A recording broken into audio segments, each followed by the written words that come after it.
Wow, what a big crowd. This is impressive. Grab one of those chairs.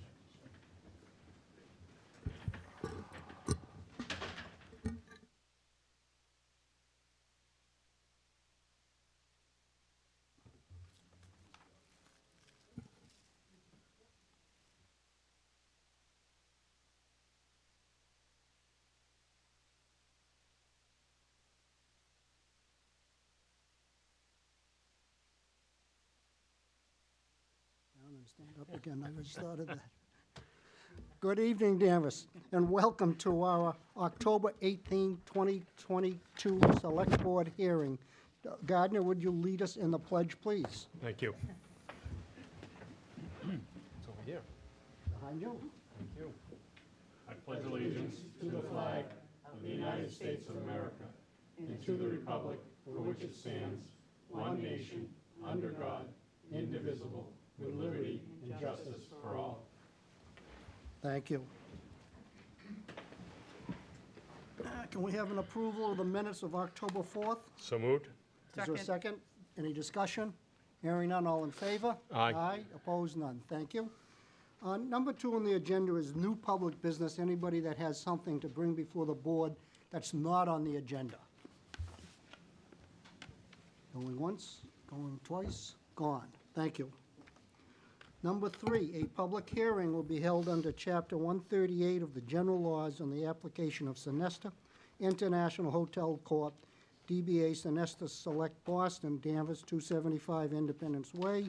Craig Ramos, manager for a change of manager of an all-alcoholic inn holder's license at that location. Somebody here to speak to this?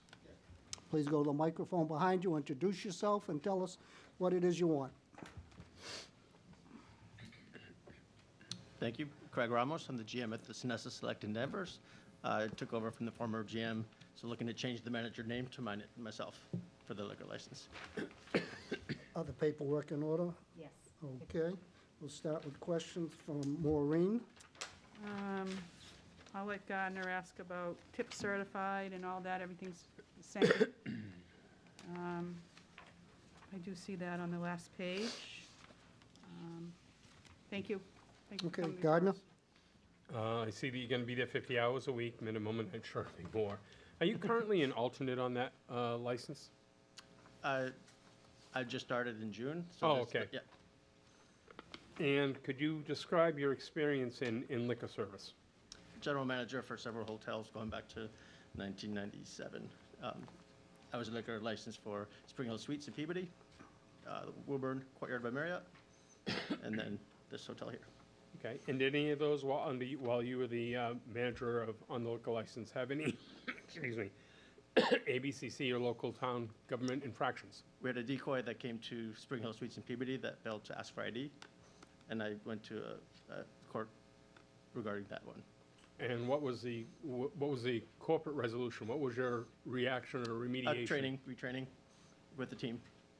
Okay, Didn't happen again. okay. I have no other questions, thank you. Thank you. Matt? Yes, thank you. And so there will be alternate manager names on the I can provide license? those if needed, yep. Okay. That's all I have. Thank you very much. Oh, Good luck. excuse me, it's not an F needed, it's required. Okay. David? Nothing, Mr. Chairman. No set? Okay. This is a public hearing. Anyone in the public, any questions? Nope. I move we close the public hearing. Second. All in favor? Aye. Opposed? None. I have one more question, I'm sorry. Thank you. Go right ahead. And I'm assuming you're familiar with our liquor license guidelines and regulations for the town of Danvers? Okay, in there, you would have seen that having someone as an alternate listed, at least one. My presumption is, and I'm thinking some of the other members, that form is there so that we know that at all time that liquor's being served, there's someone on that list who is tip certified and responsible for the license. Is that going to be accurate? There's always someone tip certified working when the alcohol is being sold. But will it be some, but we're assuming it'll be someone on the form. I So- will make sure the current staff is all on that form. Okay, thank you. Yep. That's all. I move we accept the application as presented. Is there a second? Second. Discussion? Hearing none, all in favor? Aye. Opposed? None.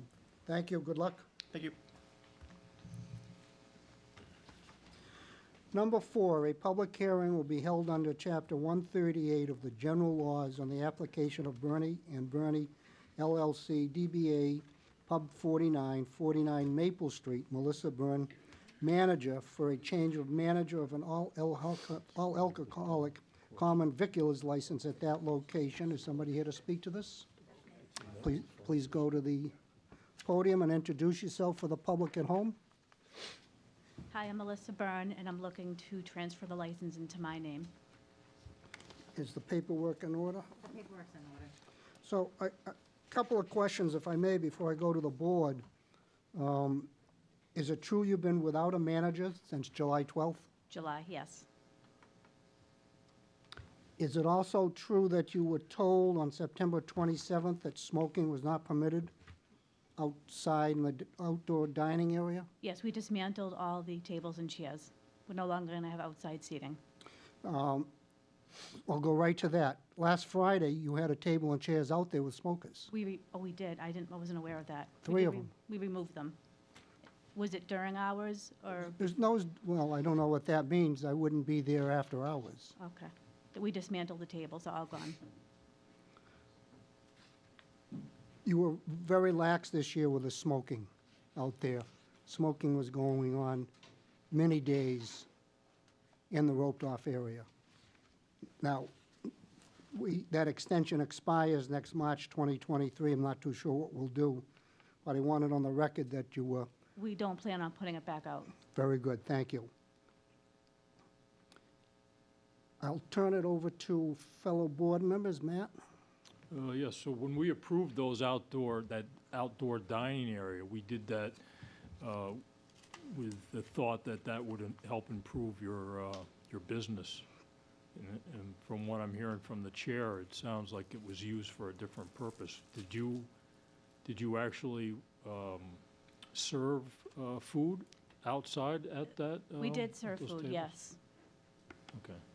So it sounds like there was a conflict. I mean, if you're eating food, you don't want to sit next to someone who's If there was smoking. anybody eating food, there was no smoking out there.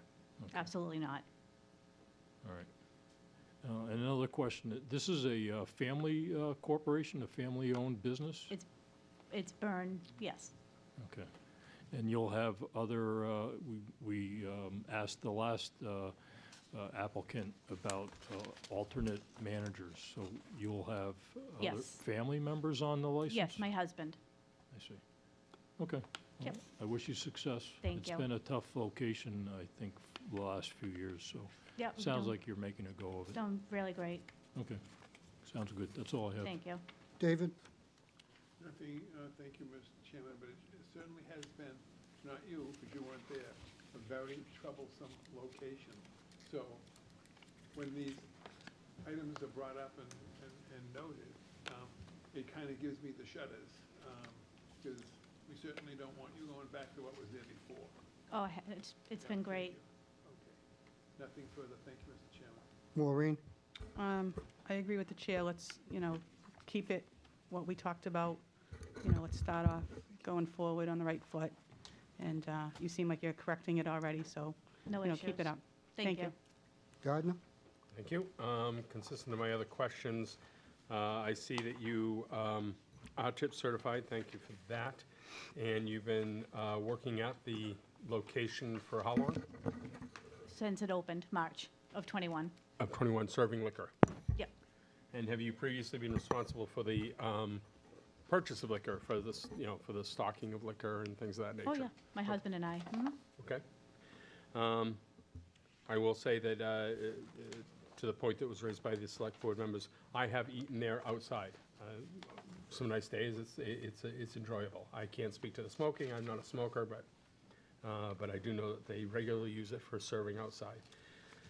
I have no other, I see you're gonna be there 40 hours plus a week. And that covers all my standard questions, so I'm all set. Thank you. So, Melissa, is your establishment a self-serve bar?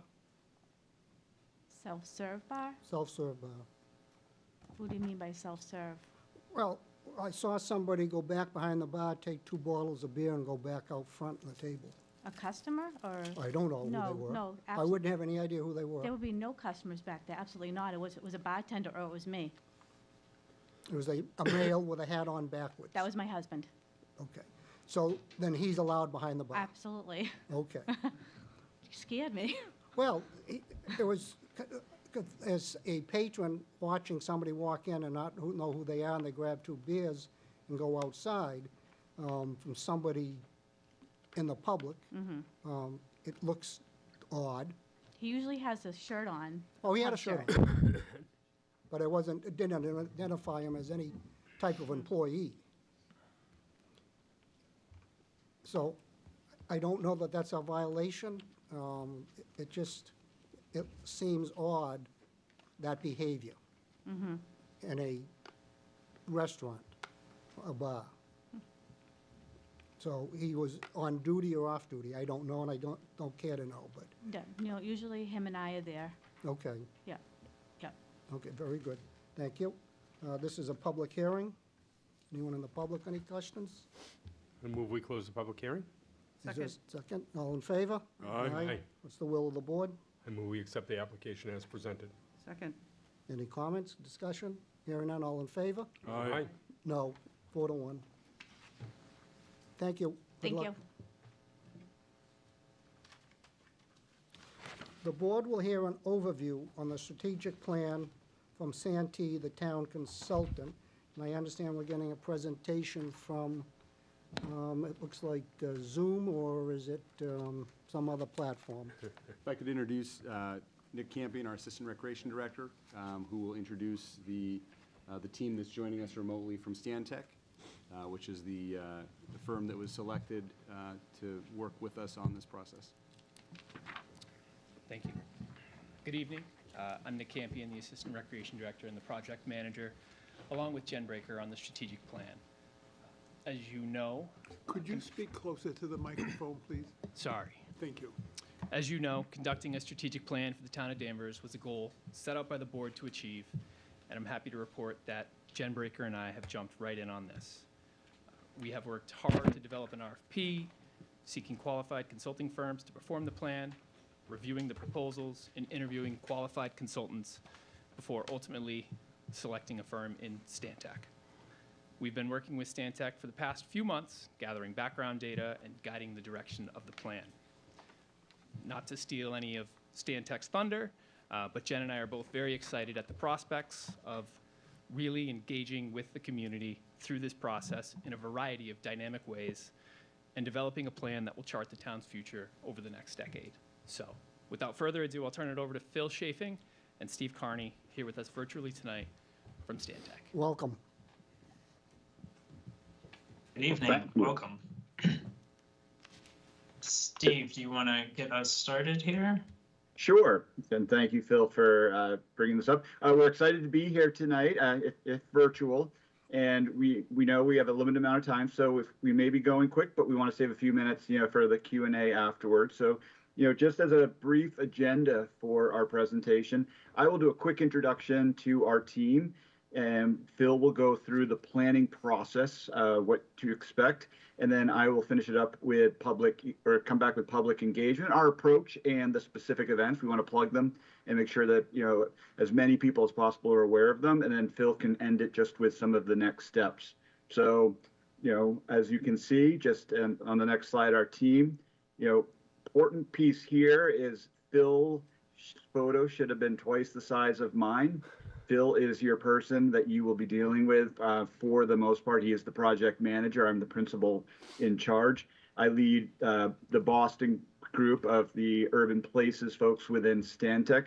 And one thing to know about Stantec is we're not small, as you'll see, but what we like to consider ourselves as really a boutique urban design and planning entity. And, urban, and also is suburban component, but what drew us to Stantec in the first place, and what really sets us apart, we like to say, is that we have access to every expert in every area that may likely be a part of this planning process. And we're able to connect with them for just a few hours, as little as it needs, but we get the best answers from the experts within each of these areas, from real estate to landscape architecture to resiliency to urban mobility, green infrastructure, mixed-use architecture, and others. And it really allows us to be very efficient, but also be able to access, the best information that possibly can, and come up really with what we think are the smartest solutions and most likely to be implemented. We often talk about being implementation focused. Things are happening. And with that, again, I'm going to pass it over to Phil, who's going to talk about what this actual planning process is going to entail. So good evening again. My name is Phil Chafing. I'm an associate and an urban planner, urban designer with Stantec. Steve and I have been working together on plans like this for a number of years across New England, and very excited to be working with Jen and Nick and all of the town staff involved in this. So just for any members of the public that are here to kind of preview, why is the town doing a strategic plan right now? As Nick mentioned, it's because the board here has set this out as a priority to be able to talk together as a community and think about the future and think about what we want that future to look like in Danvers and how we get there. And so to do that, we're going to be looking at some of the trends that are influencing the town, both national and regional trends, as well as locally over the past several years. This will include taking a look at growth and development topics and questions, looking for opportunities as we think about the future, and to be realistic, to understand what are some of the trade-offs, what are some of the tough decisions we might have to make in a world with finite resources, finite time and attention. What are we prioritizing? And I think that's a big part of this. And through this community outreach and engagement process, we really do want to work to strengthen the relationship between town government and town staff and the residents in Danvers, especially as we think about new residents moving into town, new employees coming to work at jobs here. One of the reasons for kind of doing this plan now is understanding that the community is changing and has been changing, and that's a part of any healthy community, and wanting to create a more clear sense of where we want to be in the future. And so these are just a couple of quick statistics here looking at population and housing change between the 2010 and the 2020 census. This is some of that background data that Nick mentioned we've been collecting, and we'll be looking forward to presenting that at some of our first public engagement events. Another part of this is really thinking about how to take advantage of the change that's been happening, that will continue to happen for shared community benefit. And to do that, we need a vision for the future. And so that's a big initial step in this process, looking out to 2030 and beyond for those opportunities and those assets to build on. And again, how do we balance competing priorities? And in part, this helps town staff kind of understand where to focus their time and their budgets. I want to make sure that we've mentioned, the town does have 5 core values that are an important part of this process: inclusion, integrity, accountability, positivity, and collaboration. So that's one of our starting points. And then at the start of this process, we're really looking to talk with as many residents, town staff, business owners, employees here in town, other stakeholders, to understand, what are the elements of the shared vision for the future of the town here.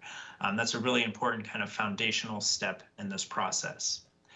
And once we have that vision established and confirmed with the public, then we start to look at what are our priorities for the future. Again, this is looking out to 2030 and also beyond, but really, in the next 5 to 7 years, what is it that we want to achieve? How are we going to do that? What are the strategies? And then how do we measure our performance? What are the metrics so that on a regular basis we can check in and make sure that we're on progress and identify any places to, to continue working? So this is a quick overview of our planning process. As Nick started, we mentioned we started this fall. We've been working with Jen and Nick and other town staff on sort of the conditions and trends. Our first big kind of public kickoff event, which Steve will talk a little bit more about, will be coming up next month. From there, we move into the visioning phase. developing strategies next spring and summer, then preparing the draft plan for public review in the fall of 2023, with the goal of getting to a final strategic plan by the end of next year.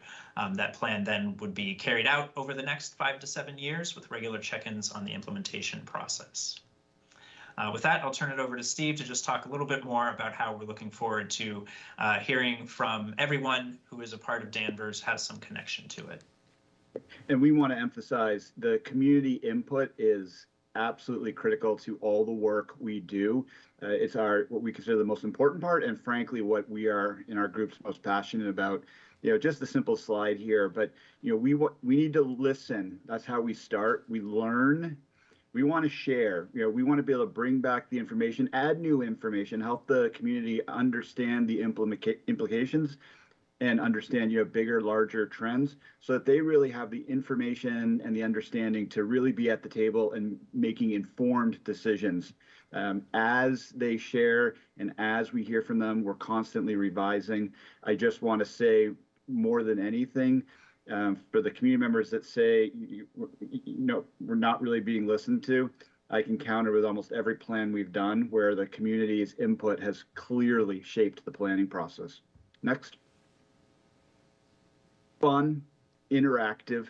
Interactive became paramount during the pandemic. It actually allowed us to create so many different tools, from virtual open houses and other ways. And something that we found that was very interesting is we've now not only dramatically increased the number of community members that we hear from, we're increasing the diversity of the community members by increasing our interactive and other pieces. We can never not have the in-person pieces, and we will always do those. But they allow us to really be able to hit as wide a swath of the community as possible. And this constant, as I just mentioned, the feedback loop of information. We always make sure that when the community is speaking and sharing, and we're incorporating that, when we come back, they'll see their input directly in the planning effort, the strategies, the components that Phil just mentioned coming back, so that they truly understand that not only are they involved, but they are shaping the plan. And again, I may have spoken forward to this, but we have different strategies to hear from as many as we can, as I've mentioned. And then we'll do a series of public meetings, the interactive project website, focus groups, stakeholder interviews. We've already been, working with Nick and Jen to begin to identify who they should be, and they're doing a great job pulling them together right now. That's really one of our first immediate next steps. And, just really want to be present at local events with the resiliency, work taking place, a lot of opportunities for, shared opportunities for engagement. Yeah, and again, both in person and virtual. We're starting off, I'll get to this slide in a moment, with a virtual kickoff, just to really get everyone to an understanding of what's going on. The visioning forum, that's a big one. That absolutely, we want as many people there. That creates the foundation for this effort and directs the strategies. Those strategies will be refined in these topic workshops that we'll pull together to dive deeper in the areas that the community and the stakeholders have identified as the most critical. And then, all of that goes into the draft plan, and we have an open house where, yet again, we really are checking with the community to make sure we have captured everything. And again, if not, we revise and we work with you, the board, and the town to really, continue through this at every step of the process. Next. The, online strategicdanversmass.gov, you'll see our website. And it's just really, it has the interactive map, ideas forum, ways for us to begin to really engage. We've done this in other communities, and it's really an effective way of getting a larger group of individuals participating. And we can begin this prioritization process, which we recognize, particularly in Danvers, is just an important component of, what, opportunities we really want to be prioritizing, going forward.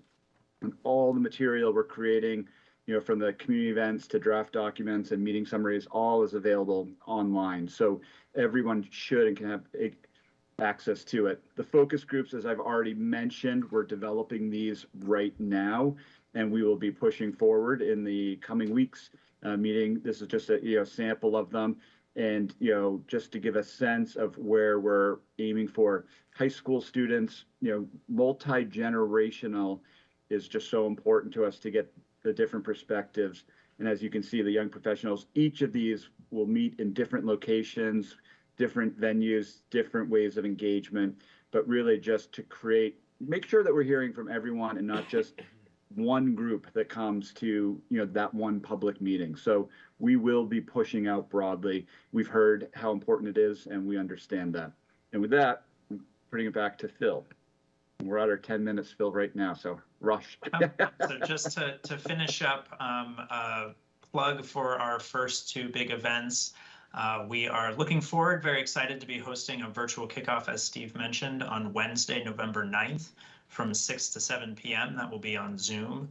That's going to be our first kind of getting our feet wet with this process, introducing the public to the strategic Danvers plan, the process, what we're going to be doing, talking a little bit about some of those trends that are influencing the town. That will be the launch of our interactive map on our project website. Right now, the website just has some basic plan information and some coming soon teasers. So our interactive map will launch after that event on November 9th. So we would certainly, we'll be sharing some promotional materials around and look forward to helping to spread that to as many people through as many different networks as we can. And then the big in-person and online visioning forum that will take place early in 2023. That's really our first big chance to dive into some conversations with residents and business owners and others. So again, there'll be some promotional materials ahead of that event, and look forward for help with spreading the word as well. So we really appreciate your time and attention tonight. I think we have a few minutes for any questions or comments from the board. So again, thank you very much, and we're very excited to be working with the town of Danvers on this. Absolutely. Thank you. We're happy to have you working on this. It looks like you're going to be taking adequate time to prepare this plan and bring it back to us in December 23. Could you go back to the slide with the meeting schedules or the group focus? Yes. Is this the slide here? No, The well, focus it's groups? the seniors, the juniors, the students, the community. That's it, Dan, that's the right. There you go. Thank you. So are you planning separate meetings for town leadership and staff from the high school, the seniors, the business owners? Yes. Was that a yes? Yes, for the focus groups, these would be separate meetings to have a chance for some more in-depth conversations, recognizing that, of course, this will just be a sample of all of the opinions we'll hear through the interactive map, through a survey online, and through that first visioning forum. That's when we'll hear, from as many additional members as we can. So your Wednesday, November 9th Zoom is just the public at large? Yes, so that's our virtual kickoff. That'll be an introduction to the planning process, a little overview of some of those trends that are influencing Danvers and similar communities. We'll have some simple kind of preliminary survey questions to begin to get some information from people and some feedback. But the visioning forum and then the interactive map on the project website, those are the two first initial opportunities for public input into the process. And how do you describe town leadership? Who's that include? That would be our project management team of Jen and Nick, department heads across So different where do you parts get of elected town officials? Where do government. you get elected officials here? So that is partly through this meeting and partly through additional follow-up as well. And then, elected officials, town staff, and, anybody else is obviously welcome to all of our public meetings as well. And that's really a great opportunity, I think, to get a sense of the conversation as well, some of the things other people are talking about. So we're looking to reach and to talk to as many people as we can in different ways. So look Right, forward I think to those most of my fellow conversations. board members would like to participate, so hopefully you can kind of give us a little heads up on the dates so that we can be available for some of these forums and work Yes, with absolutely. town staff to let us know. I would appreciate it. Mr. Chair, building off that, I would actually ask that we have a focus group for elected officials. Well, I would have thought there was one there, but I'm willing to, W- I can go We to. can add I it. can go to seniors, I can go to business owners, I can go to town leadership, but But we represent, we are a representative form of government, we represent cross-pollination of all those comments, including the school committee, the select board, and. library we board of extend it- trustees, exactly. Yes. All right, so perhaps you can work with staff to include. We'll work with Nick and Jen to figure out the right groups and how we, pull them together in the appropriate way. The more people that we can, this is an important step in this process. We want to hear from as many as we can. Right, we want to participate. Very good. Anything else, questions, Gardner? Comments? Yeah, so just a comment, you're probably already doing this, knowing our town staff and their diligence to it, but please make sure to work with the Director of Equity and Inclusion so we can cast as wide a net as possible for participants.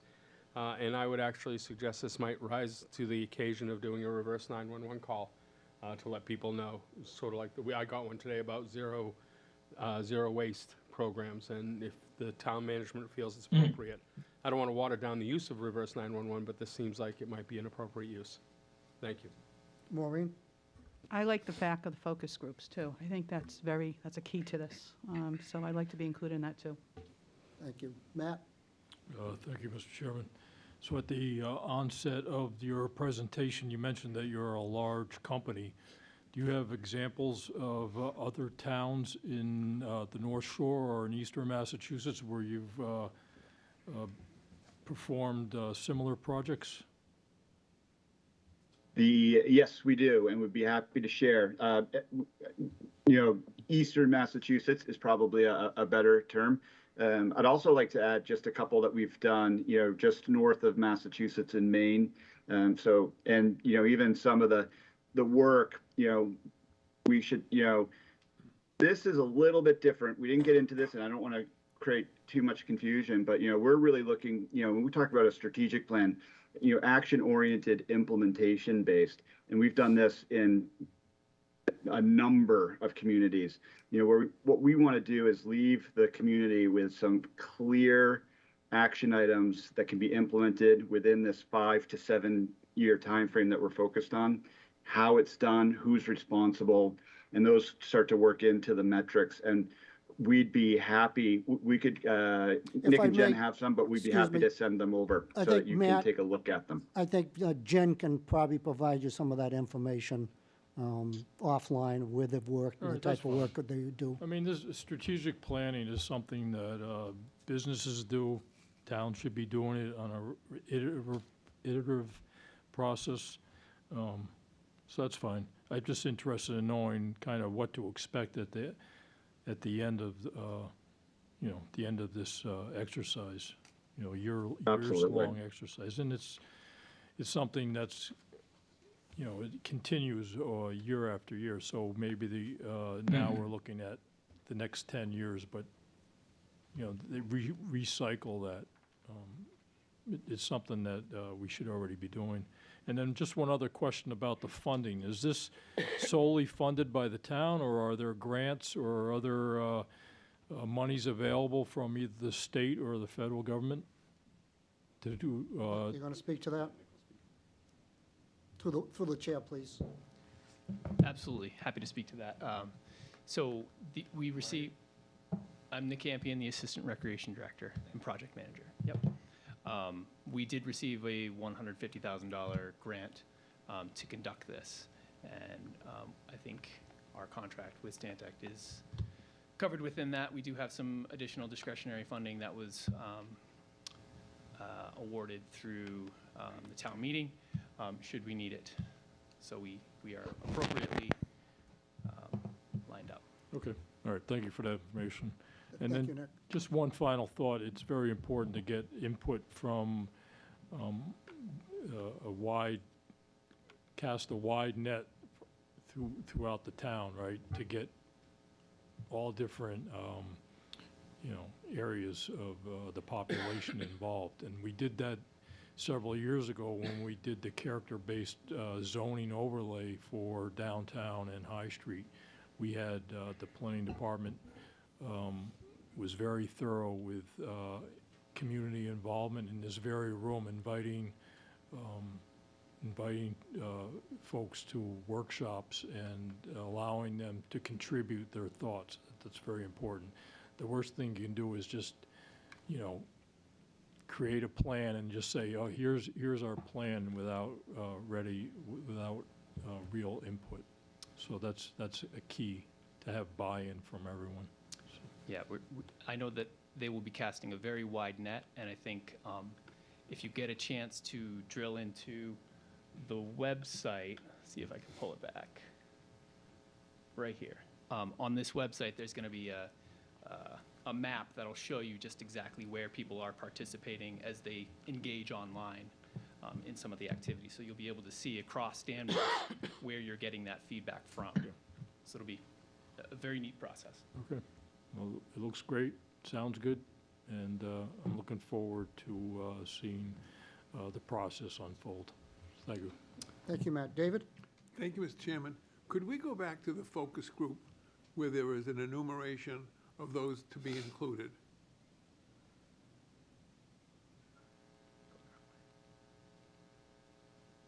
Yes, right there, thanks. That strikes me as being awkward in the use of language. Young professionals. What about middle-aged professionals? And all, I mean, why would young professionals be identified as a particular group? Why would major property owners without minor property owners or property owners of all varieties be included? I don't see the working middle class up there who might not happen to be young professionals or seniors. I'm a senior, so I'm included. I'm in town leadership, so I'm included. But I don't find this as a very carefully defined group for what is part of an otherwise seems like a very stunning presentation. This is terribly, terribly sloppy in this particular listing and identification. It might have said, for example, including the following, but to state this as the sources of opinions and conversation seems to me to be really lacking in sufficient inclusion, comprehensive, and thought. There was not enough thought put into this focus group. Thank you. Thank you, David. So, Nick, I think inclusion is something to consider as you revamp this in-depth focus group. I think, Mr. Chairman, Yes. at risk of restating what Judge Mills just said, from the very beginning of this process, we've talked at length about the need to engage with parts of the community that we don't normally hear from. And I think, I would agree, I think it would be a mistake to read this slide as being intended as all-inclusive. I think it is an example of the types of groups, and not to speak for the consultants, but the ability to sit with small groups and have in-depth conversations in addition to having broader conversations, I think adds depth and richness to some of these studies, because you may unearth or tease out things in these small group settings. So again, not to speak for the consultant, but certainly the way that this board and we have talked about this process for the past year would not be limited to the bullets that you see on the screen. Good, very good, thank you. Anything else from members of the board? Hearing none, Nick, thank you, and thank you to Phil, and I forgot the other gentleman's name, but Steve. Steve, thank you. Thank you for your presentation. We look forward to hearing from you again. Thank you. Thank you very much for your time and your feedback. We really appreciate it, thank you. and excited to get started on this. Great. Absolutely. Okay. So while technicians or IT people switch over to item 7, we will go through and meet Timothy Spittle, a recent appointee to the planning board. Is he here? Oh, thank you. Please go to the microphone and introduce yourself. And Mr. Chairman, while Timothy is approaching the podium, he reached out to us through the talent pool form in 2020. Had identified planning as an area of interest. I spoke to Tim after he applied. He's spoken to Aaron. He has been receiving packet materials, is up to speed on the work. We had initially intended to appoint Tim as an alternate this fall. Unfortunately, with the passing of Peg Zielinski, that changed the makeup of the board unexpectedly. Not totally unexpectedly, but certainly unexpectedly. So with Tim's recent appointment, we will still have an alternate position for the board. We do not have candidates lined up at this point for that, and as we have been discussing at previous board meetings, we do intend to do some outreach the next month or so to advertise all of the openings we currently have. But certainly we're excited to bring Tim to the planning board, and I would defer to him to introduce himself to the board. Great, thanks so much for the introduction. Nice to meet you all. Thanks for welcoming me here. Originally from Rockport, went to high school here at St. John's Prep in Danvers before going to undergrad at Northeastern in Boston, where I studied finance. Excuse me. Recently finished a master's degree in information and data science, and I work as an economic consulting for a firm in Boston for the past 7 years. I met my wife when I was in Boston. We have since got married, moved here in 2018, was very interested in getting more involved in local government and volunteering my time, so I filled out the form and was happy to meet with Steve. Recently had a daughter, so also sort of very interested in making sure that if I'm going to be setting down roots here, I'm sort of participating and really looking forward to being involved in this particular board, because I think given my background with finance and economic analyses, the planning board just seems like a really interesting place to get started. So yeah, would be happy to answer any questions or talk more about myself if that's Great. helpful. Thank you, Tim, and welcome. Just for the public's information, the planning board appointments is in the purview of the town manager, but it's appropriate for him to bring his appointees before this board so that, A, we can put a face to the name and have an understanding of the type of people that the manager is appointing. And if there's any questions or comments, we'll start with Maureen. That's pretty impressive. I love hearing, you know, all your accomplishments. It's a very important position, and you seem like you're really qualified, and I look forward to working with you. Thanks. David? Thank you, Mr. Chairman. Welcome, Tim. It sounds to me like you'll be an excellent resource to the planning board and to the town. And once again, I compliment the town manager for the way he seeks out quality people for the appointments that he's in charge of. Welcome. Thank you. Matt? Thank you, Mr. Chairman. So I find it disconcerting that we're meeting you after the fact. I view the planning board But it's the town manager's appointment, Matt, and he has the authority to appoint the person. Yeah, I And understand it's proper that he bring his appointee to us, not necessarily before Yeah. he does that. So just recently, we met a person who was appointed to the zoning board of appeals. That's our appointment. Right. I just think the planning board is a board that has impact, long-term impact to the community and their decisions that they make. And so I would have appreciated meeting Mr. Spittle ahead of time. That's just my thought. Thank you. Gardner? Yes, I respect the fact that there's a division of appointment across the town. It's appropriate to do so. I'm glad you're here. I'm glad you're willing to serve on what I consider one of the two most important commissions in the town, that being the planning board, who writes the laws and shapes the town's use, and the zoning board of appeal, who then is authorized to forego those laws at times when appropriate and when necessary. So planning is not necessarily a dry theoretical. You're going to be actually impacting neighbors, impacting friends, impacting businesses in town with your decisions, and it's sometimes daunting and difficult, but I'm glad you've chosen to volunteer in this way, and welcome you. Thank you. Thanks. Thank you. Good luck, Tim. Thanks. You're welcome. Nice meeting you all. Likewise. Mr. Manager, are we ready for number 7, or? It looks like we are. Oh, good. All right. The board will hear from the town engineer and Mass DOT regarding safety improvements on Route 114. Welcome.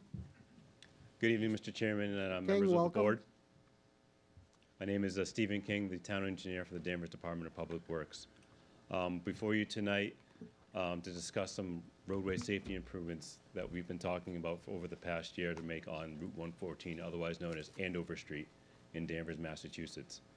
We did a study earlier on in the year, performed a road safety audit with Mass DOT, with including the Danvers Police Department, the Danvers Fire Department, Public Works, Mass DOT, Senator Lovely's office, and Representative Curran's office, in order to make improvements for safety, for walkability on Route 114, and also vehicle turning movements as well.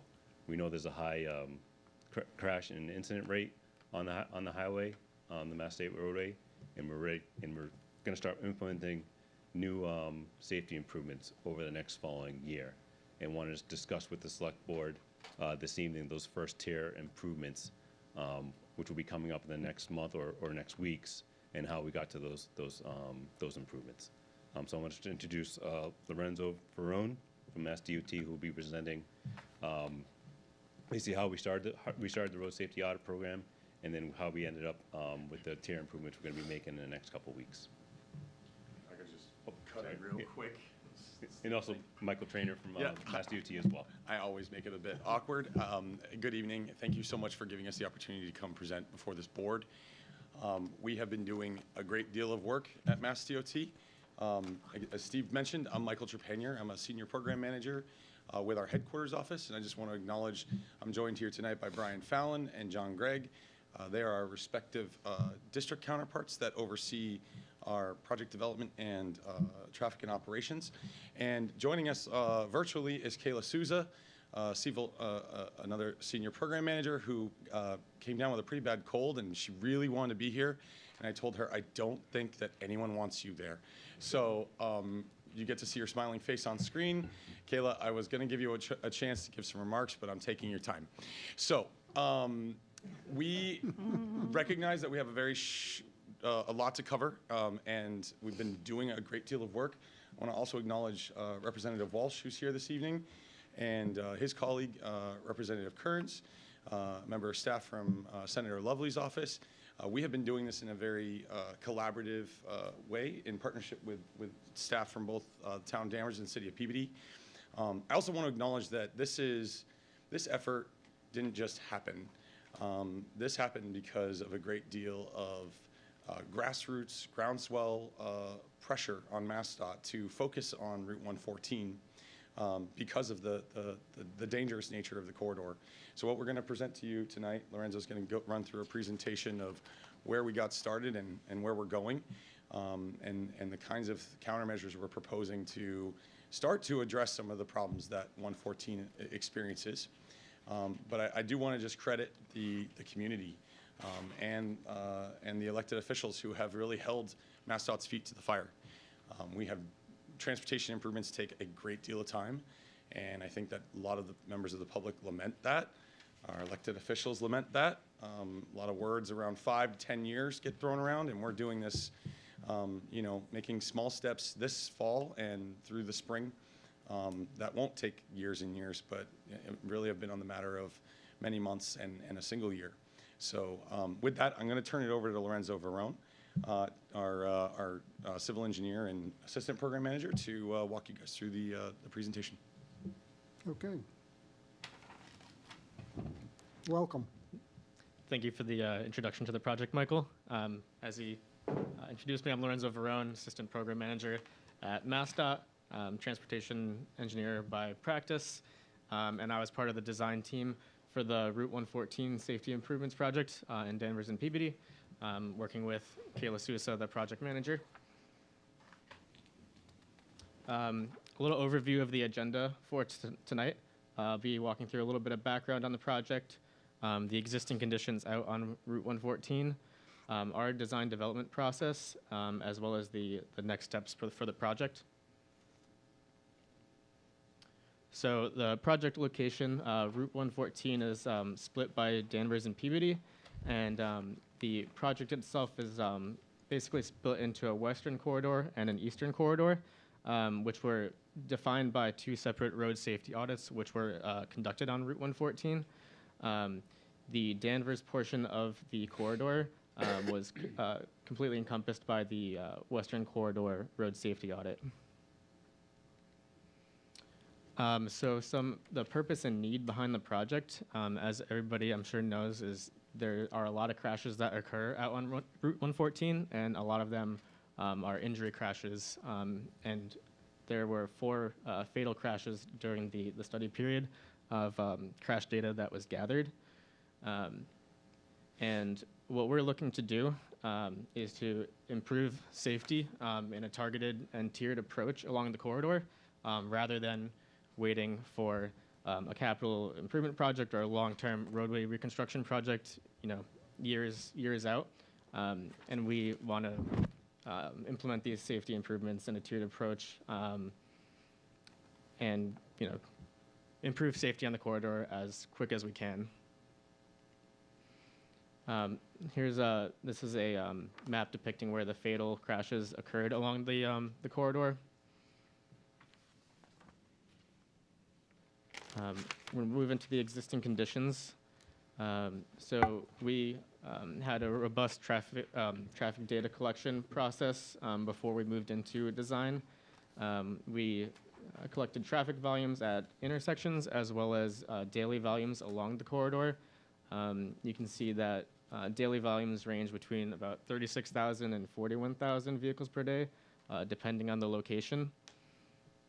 So I'm sure you all know, you've all traveled out there, that this is a very high capacity and high volume roadway, which is a difficult task to tackle.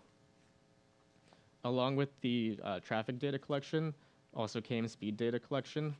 On the speed limit map, you can see that speed limit ranges between 30 and 40 miles per hour along the corridor.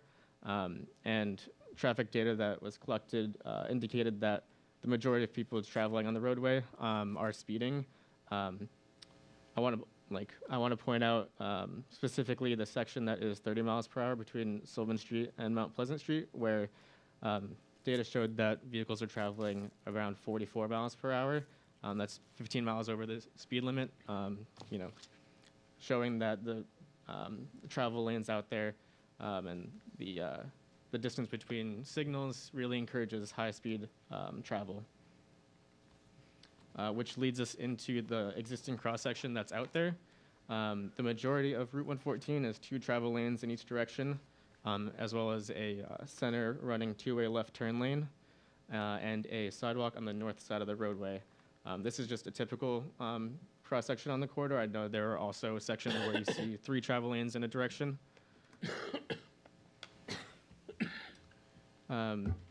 This is a little background on the road safety audit that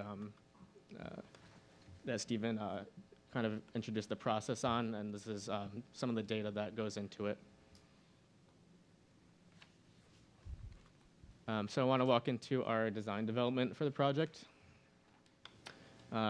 Basic timeline for this was the road safety audit was conducted in February and finalized around May.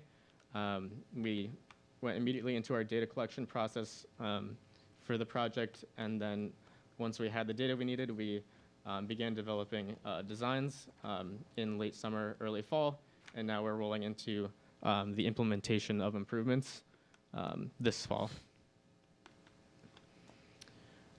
One of the main output or outcome of the road safety audit, where we gathered people of different disciplines and people who are very familiar with the roadway, is that we collected all of the different safety enhancements and improvements that were suggested for the roadway based on crash history and issues that we see out on the roadway with vehicle travel as well as pedestrian and bicyclist travel. So we broke the safety enhancements for the first couple of tiers of the improvements into short and midterm. Short being, what's going to be happening this fall, and midterm being, what's coming in the future next year. And we were able to break these improvements down into cross-section and pavement marking improvements, signage improvements and updates, access management improvement, signal enhancements, and pedestrian enhancements as well. I want to just kind of walk through what guided what was a Tier 1 improvement and beyond a Tier 1 improvement. Tier 1 being what we can get done this fall, And the limiting factors that kept things from being implemented this fall were right-of-way and property impacts, as well as significant changes to business access, which require a lot more outreach to businesses and coordination to make sure that you're meeting their needs and coming up with the the best approach to it. Utility trenching across the roadway, which limited signal enhancements with pedestrian infrastructure, as well as repaving the road, which could not be done this fall, but will be targeted for next year, which limit us from restriping the entire corridor. So that leads us into what falls into our Tier 1 scope, which includes signal timing updates, signals, pavement markings and signage updates, and providing 2 new crosswalks across Route 114 at Garden Street and Palmer Avenue. One of the main safety enhancements that we could provide at signals were protected left turns and eliminating the permissive left turns that you see out there right now, which are indicated by the flashing yellow arrow. It was identified during the road safety audit that this can be confusing to drivers and is a difficult movement to make with 2 lanes of travel in each direction. There are a lot of angled crashes in the crash history, which typically are injury crashes and high-speed crashes. In the figure you see there, this is an example of what we call a courtesy crash, where one of the travel lanes blocks another oncoming vehicle that you can't see as a left-turning vehicle. So what you'll see out there after this is implemented, there will be only exclusive left turn movements, which will be signalized by the solid green arrow, solid yellow, and solid red. So we're hoping that this reduces those angled crashes that you see at these intersections at Garden Street, Walmart Drive, Brooksby Village Drive, and Cross Street on the Peabody side. We'll also be adding pavement markings and signage to the corridor. We'll be refreshing pavement markings at crosswalks. As you can see, we did a kind of an inventory of pavement markings out there and saw that a lot of stop lines, crosswalk markings, and travel lane lines are faded, so we identified where we need to refresh pavement markings. A lot of old signage out there is faded and needs to be updated with fresh signs, and there are signs that are out there that are just incorrect, such as you can see the southbound approach to Sylvan Street, where the lane assignment sign doesn't actually tell you the correct lane assignment. This is just a bird's eye view of the roll plan that we developed for design through the corridor. I'm going to be zooming into some of the targeted enhancements, but this is just kind of depicts how long of a corridor this is.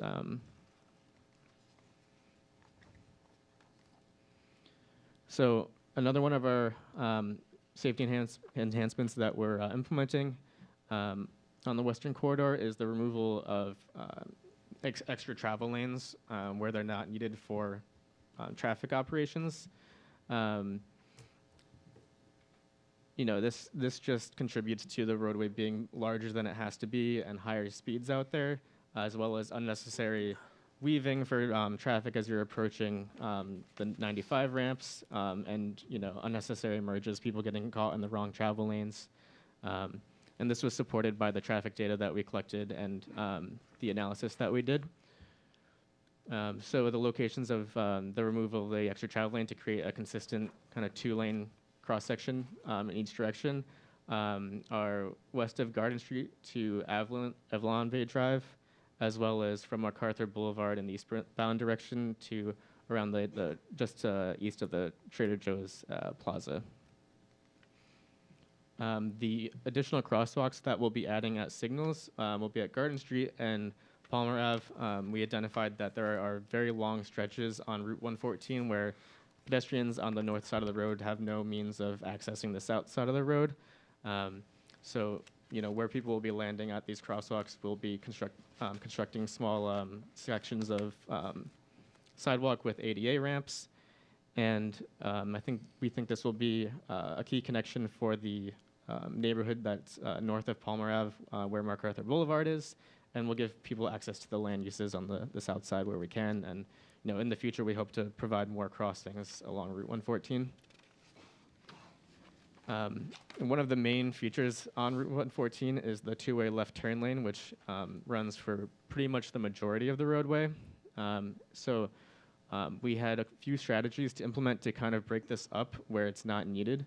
One is we're doing yellow hatches on the median where there is no left turns to be made to discourage unneeded travel in that two-way left turn lane where people are using it only as a travel lane, as well as providing exclusive left turn lane pockets where there only needs to be access to businesses on one side of the road. And, where it's needed, where access to both sides of the road are needed, we are leaving the two-way left turn lane intact. But we hope this provides visual breaks in the left turn lane and reduces the head-on conflicts and speeding that happens. The two-way left turn lane access brings me into more strategies for access management. In a lot of areas, people are making left turn lanes or left turn movements from businesses across double yellow lines, which shouldn't be movements that are being made, but the crash history supports that people are making these turns, and it's resulting in crashes. So we looked at businesses where there are redundant access and egress, as well as good alternatives, such as at the Gulf driveway, there's access to Avalon Bay Drive, where you can make this left turn from a signal rather than across multiple lanes of traffic that's not stopping for you. And in the future, we left room in the median to potentially coordinate with businesses and maybe even harden these restrictions with flex posts in the future, but that's pending coordination with the district and businesses. Moving into our next steps. So right now we're in the fall implementation. Following the completion of the construction, we'll be moving into kind of the Tier 2 improvements, which will involve a public meeting to discuss what improvements can be made out there. We'll be reaching out to stakeholders and businesses to coordinate that access management that I spoke about before. And then we'll be designing the Tier 2 improvements during the winter and looking to implement them next year sometime. So you'll see out there right now, there are district maintenance crews or contract crews that are working on the signals right now are mostly complete. They're waiting to implement the pedestrian improvements until the crosswalks are properly striped and we have, newly striped crosswalks and refreshed markings. The pavement markings are ongoing right now, and the curb ramp and sidewalk work will be complete. We're anticipating sometime next week. A little bit of a kind of a sneak peek into what we're looking at for the Tier 2 improvements along the corridor when we can resurface the roadway and fully restripe this is we look to kind of narrow lanes to encourage slower speeds, especially the two-way left turn lane, which is 15 feet wide right now. We hope to narrow that down a bit, as well as add a consistent 3-foot shoulder throughout the corridor. Looking at more pedestrian crossings, as well as providing more sidewalk connections along the south side of the road. And how you can keep informed about the project. We have a couple resources. We have the project website, which you can see on the up above, as well as a project email, which you can email with any concerns or questions, which you can also subscribe to these for future updates on the project. Hopefully there's some time for questions and discussion. Is that your presentation? Yes, that's the... Thank you. Very thorough, detailed. I'm sitting here. I have no knowledge of transportation and roadways. I can't really understand it all, you went so fast, which you wanted to do anyways. Right. And I would be comfortable turning to the chair of our Traffic Advisory Commission and asked if that commission vetted this and had a chance to review it before it came to this board. Aaron, sorry to put you on the spot. It's kind of a yes or no, I think. Yes, I had a chance to review this material in You did, advance but what of- about the rest of the commission? The commission did not, although I think many members of the engineering staff and the Department of Public Works staff have been working closely with DOT staff, so this is not a surprise to us. Okay, so it's been vetted by your folks and you're comfortable with what's been presented to us? Yeah, I mean, I defer to Stephen King, has really been our day-to-day point of contact, but I believe they're very Well, we have a comfortable. Traffic Advisory Commission, and I think it's part of their purview to review something like this and have input. Yes, Mr. Chairman, I agree with you. But again, as part of the commission of the Danvers Traffic Advisory Committee, we've had members that are on there from Public Works and Planning and Engineering who are typically at those meetings, along with police as well, and all the monthly calls regarding the Tier 1 improvements. And obviously forthcoming with the next tier of improvements, we'll also be including the same group of people to make sure we're all on the same page about what's moving forward. But those weren't public hearings or meetings, they were amongst staff. Well, I just think if it had been vetted a little bit in public before it came to us, I'd be more comfortable with what you're showing us. It'd be easier to digest if I could turn to somebody and say, you thought this through, and yes, you're comfortable with it. And I'm sure the plan is well thought out. What will be the end results? Who knows? I'm just saying, we have a traffic commission. I think they should be more involved in a project like this that's going on in town. With that, I'll turn it to questions and discussions to other board members. David? Thank you, Mr. Chairman. Number one, nice presentation, Michael. Number two, I have been driving Route 114 for 64 years. And I remember when it was just cabbage farms on each side. So the whole concept of 114, the way it exists today, I use it all the time, scares me all the time. I have a lot of confidence in Mass DOT. I also am aware that Mass DOT is getting pulled in 19 different directions to do all kinds of different things. So thanks to, is it probably Tom Walsh and Sally Kearns and Joan Lovely for putting as much pressure as they could on you to get this attention to this road at this time, because I know everybody else wants you there, and we want you here. So, like our chairman, I don't know all of the details of this. Through the years, I worked with traffic engineers, and I respect the science and the ability of good engineering to do good things.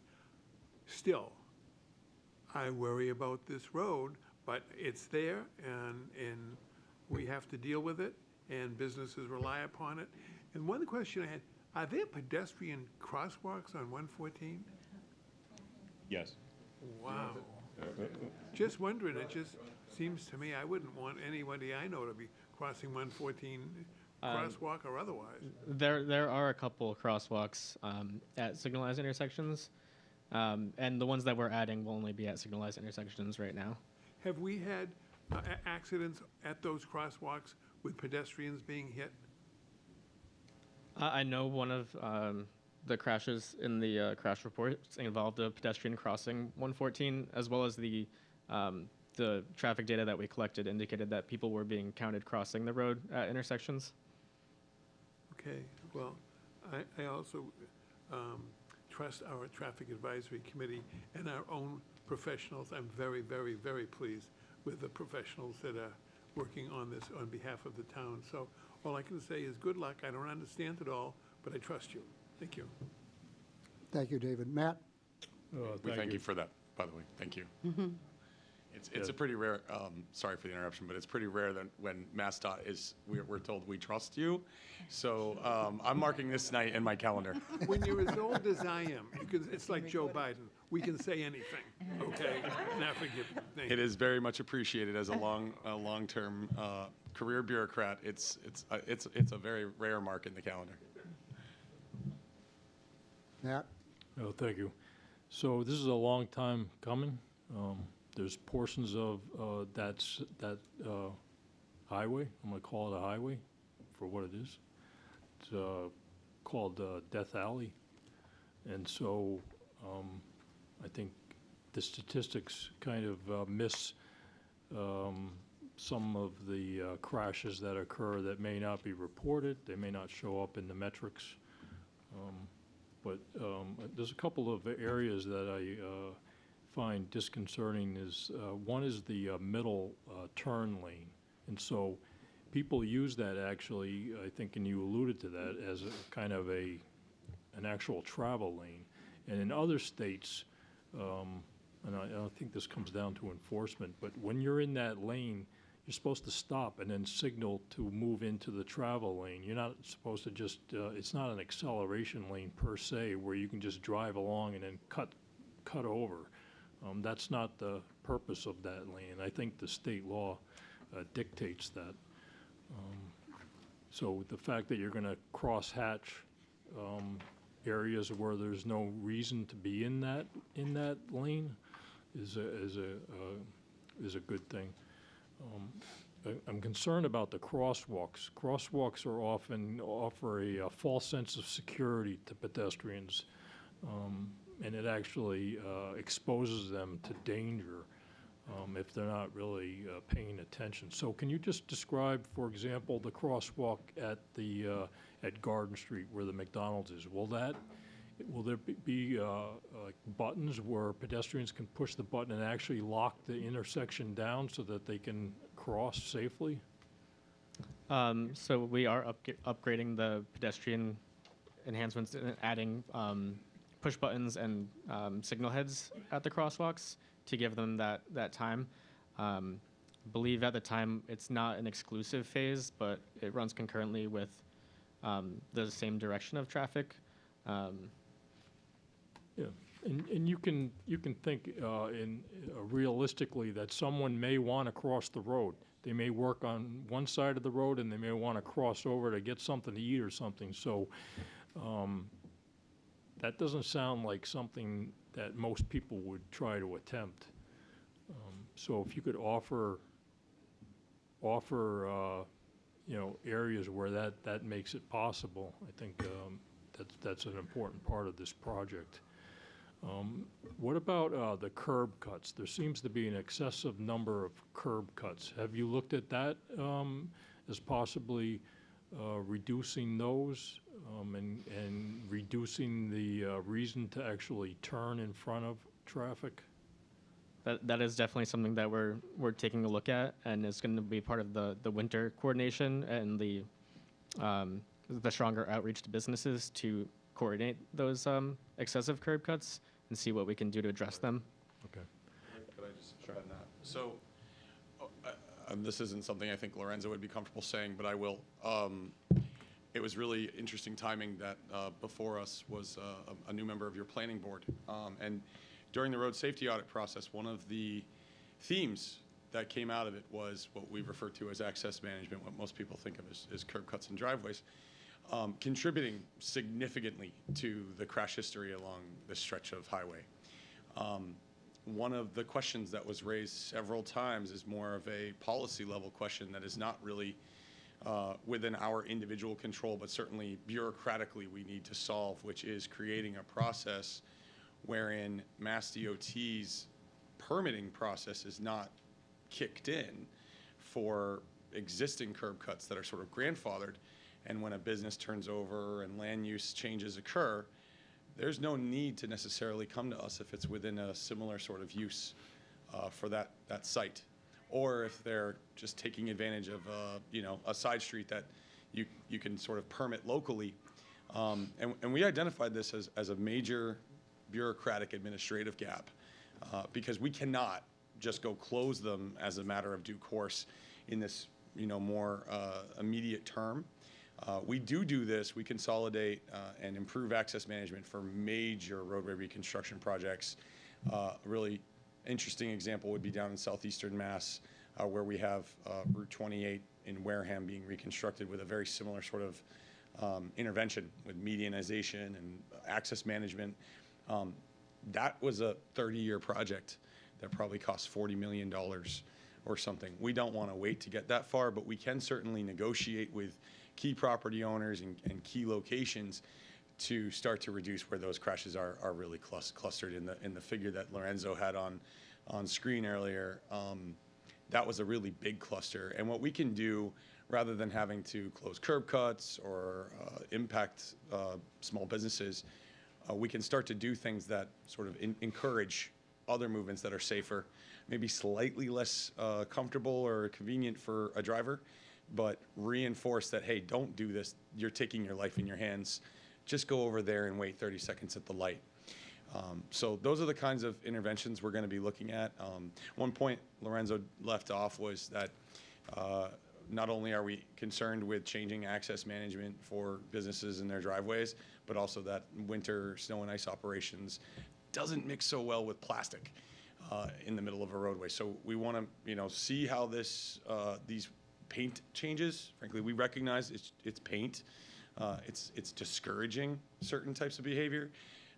If those behaviors continue to persist, and we're working with the towns and local police, and enforcement's had to tick way up to get that to work, we're going to harden that with some additional intervention. And that next step is going to be, quick curb plastic in posts, and then we continue to evaluate what longer concrete and harder solutions may be.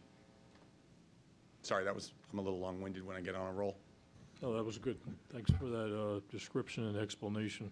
And just one last thing. So you alluded to enforcement. Early in the presentation, you talked about speed limits that were in excess of 15. The average speed over the posted limit was 15 miles an hour. So has Mass DOT looked at enforcement, either from the local Peabody and Danvers police departments and also the state police, to look to kind of do some selective enforcement and just, kind of send a message? Because when you're out there, very rarely do you see anyone being stopped for traffic infractions from my personal observation. So have you looked at enforcement as part of this project? I think that one of the things we heard as well during the road safety audit was from local police saying that they're taking their lives in their hands to try and enforce on this roadway. There's not a lot of good opportunities to pull people over. And maybe we'll be hoping to create some of those opportunities with that, the lane that's converted back to, striped do not use area. I think it's an interesting question. I'll just be honest, we work in a corner of the bureaucracy that we don't have oversight of state police, but we can certainly encourage and work with our elected partners to apply pressure the same way that has been applied to us to apply engineering solutions to have some targeted enforcement from state police as well. Okay, all right. Thank you for filling in those gaps for me. Absolutely. I appreciate it, very Thank you for the informative, and looking forward to seeing this project come to fruition. All right. That's all I have, thank you. Thank you, Matt. Maureen? Thank you. That was a great presentation. I grew up in that area. I know from what David said how the traffic has grown considerably. I'm very concerned with when you look at Five Guys, that area. That's really bad. Okay, I mean, you drive down there, you cringe because you want to take a left, and someone's coming right at you. Also, I think from there all the way down, probably until Santander Bank. You know what I'm saying? Even further, maybe Brooksby. That spot, like from there, I think I agree with our select board member Duggan. I think the local police, Peabody, Danvers, he even said state police, need to be out there enforcing it. The crosswalks need to be more visible. When you're going to do all this work, how's it going to impact the traffic flow too? During the construction period itself? Yes. Yeah, so this phase of work, Rep. Kearns, I'd like to acknowledge your arrival. Nice to see you. She's told us a lot about the Five Guys area and how things operate there. A lot of local knowledge in the room.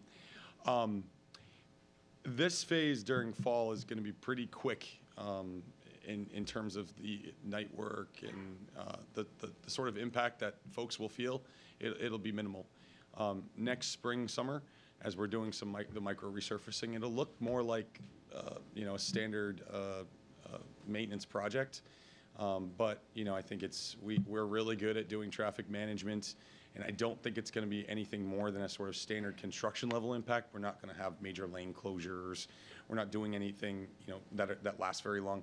We're not doing anything that's going to require months and months of work. It's much more of a lighter intervention in terms of construction. Okay, and what about lowering the speed limit? So that's the interesting. Okay, That's I a very mean, interesting that question. Yeah, might help. there's a new school of thought around speed management, which is state law requires roads to be signed for the speeds that they encourage that are experienced out there. A lot of towns come to us and say, can't you just lower the speed? And we can't. In fact, regulation requires that we do speed studies, and then if we were to do a speed study here, a formal one, we would end up raising the speed limit. So what the new school of thought is, I'm looking at you, Kayla, too. Thank you for nodding. What we're now doing is to sort of circumvent that, is try to manage speeds through traffic calming measures. On this corridor, those traffic calming measures will be skinnying up the lane widths. As Lorenzo mentioned, we've got this really wide, easy to travel. Remember Duggan mentioned this, that it's like people just drive down there. We see that a lot because it's really comfortable to do that. At 13 feet, that'll be a lot less comfortable. And with those hardening measures with curb and post in the middle of the roadway, it's going to create what we call side friction and start to drive down those speeds. And then we can reevaluate and continue to collect speed data and potentially lower the speed limit and be able to enforce that lower speed limit. Okay, good. I see our DPW director doing his analogy of it too. Yeah. Sorry, that's okay. No, from the North Shore. No, I talk with my hands. Yeah, something has to be done because Michael. we want businesses to come into the area. There's a lot of turning in, out, people, shopping, crosswalks. So we need to really make sure that those crosswalks are safe for pedestrians. Yeah, Kayla, would you like to add something to my response Yeah. there? I think my voice has been resting enough to chime in on this. So that was a good description of target speeds for sure. I just wanted to mention two other things that MassDOT's working on for speed management of the corridor that we left out of the presentation. So one of them is actually a research project that I think MassDOT headquarters traffic is working on with Northeastern about how you make signal timing work for you and time it out so that people who travel the speed limit are rewarded with green lights, basically. And if you're speeding, you're going to hit a red. So how do you progress the signal timing so that people drive the speeds you want? So that's one thing that we've been coordinating with them that also will probably be going into effect around the spring. And then we were also looking to put in solar speed feedback signs on that stretch that everyone's been talking about, basically between Palmer and Sylvan, where there's no signals and the speed limit's 30 and people are going 44, because 85% of people are going 44. That's fast. Not everyone is actually intentionally doing that. We've talked about it a lot. 12-foot wide lanes encourage speeds of 45 miles per hour or more. It's natural. Some people will see that sign and slow down. So that's something that I think is in procurement. We were hoping to put that in fall and winter, but basically we'll put it in whenever we get them. But those are the two other things that we were looking at for speed. Thank you for that, Kayla. Sorry for my voice. No, you're great. I was Kayla's replacement, and Lorenzo and I are here on her behalf tonight. So thank you for the reminder there, Kayla. Yeah, thank you. I like what the chairman said about the traffic advisory committee being in, and I believe, we have the best talent here with our DPW director, Dave, and we've got the best engineer. So and Aaron, if we have their blessings, I'm sure the project will go along well. Thank you. Thank you. Thank you. Gardner? Thank you. Like my colleagues, I trust but verify, especially on straightaways. Let's not talk about intersections getting on and off highways. But I've been looking at, I'm a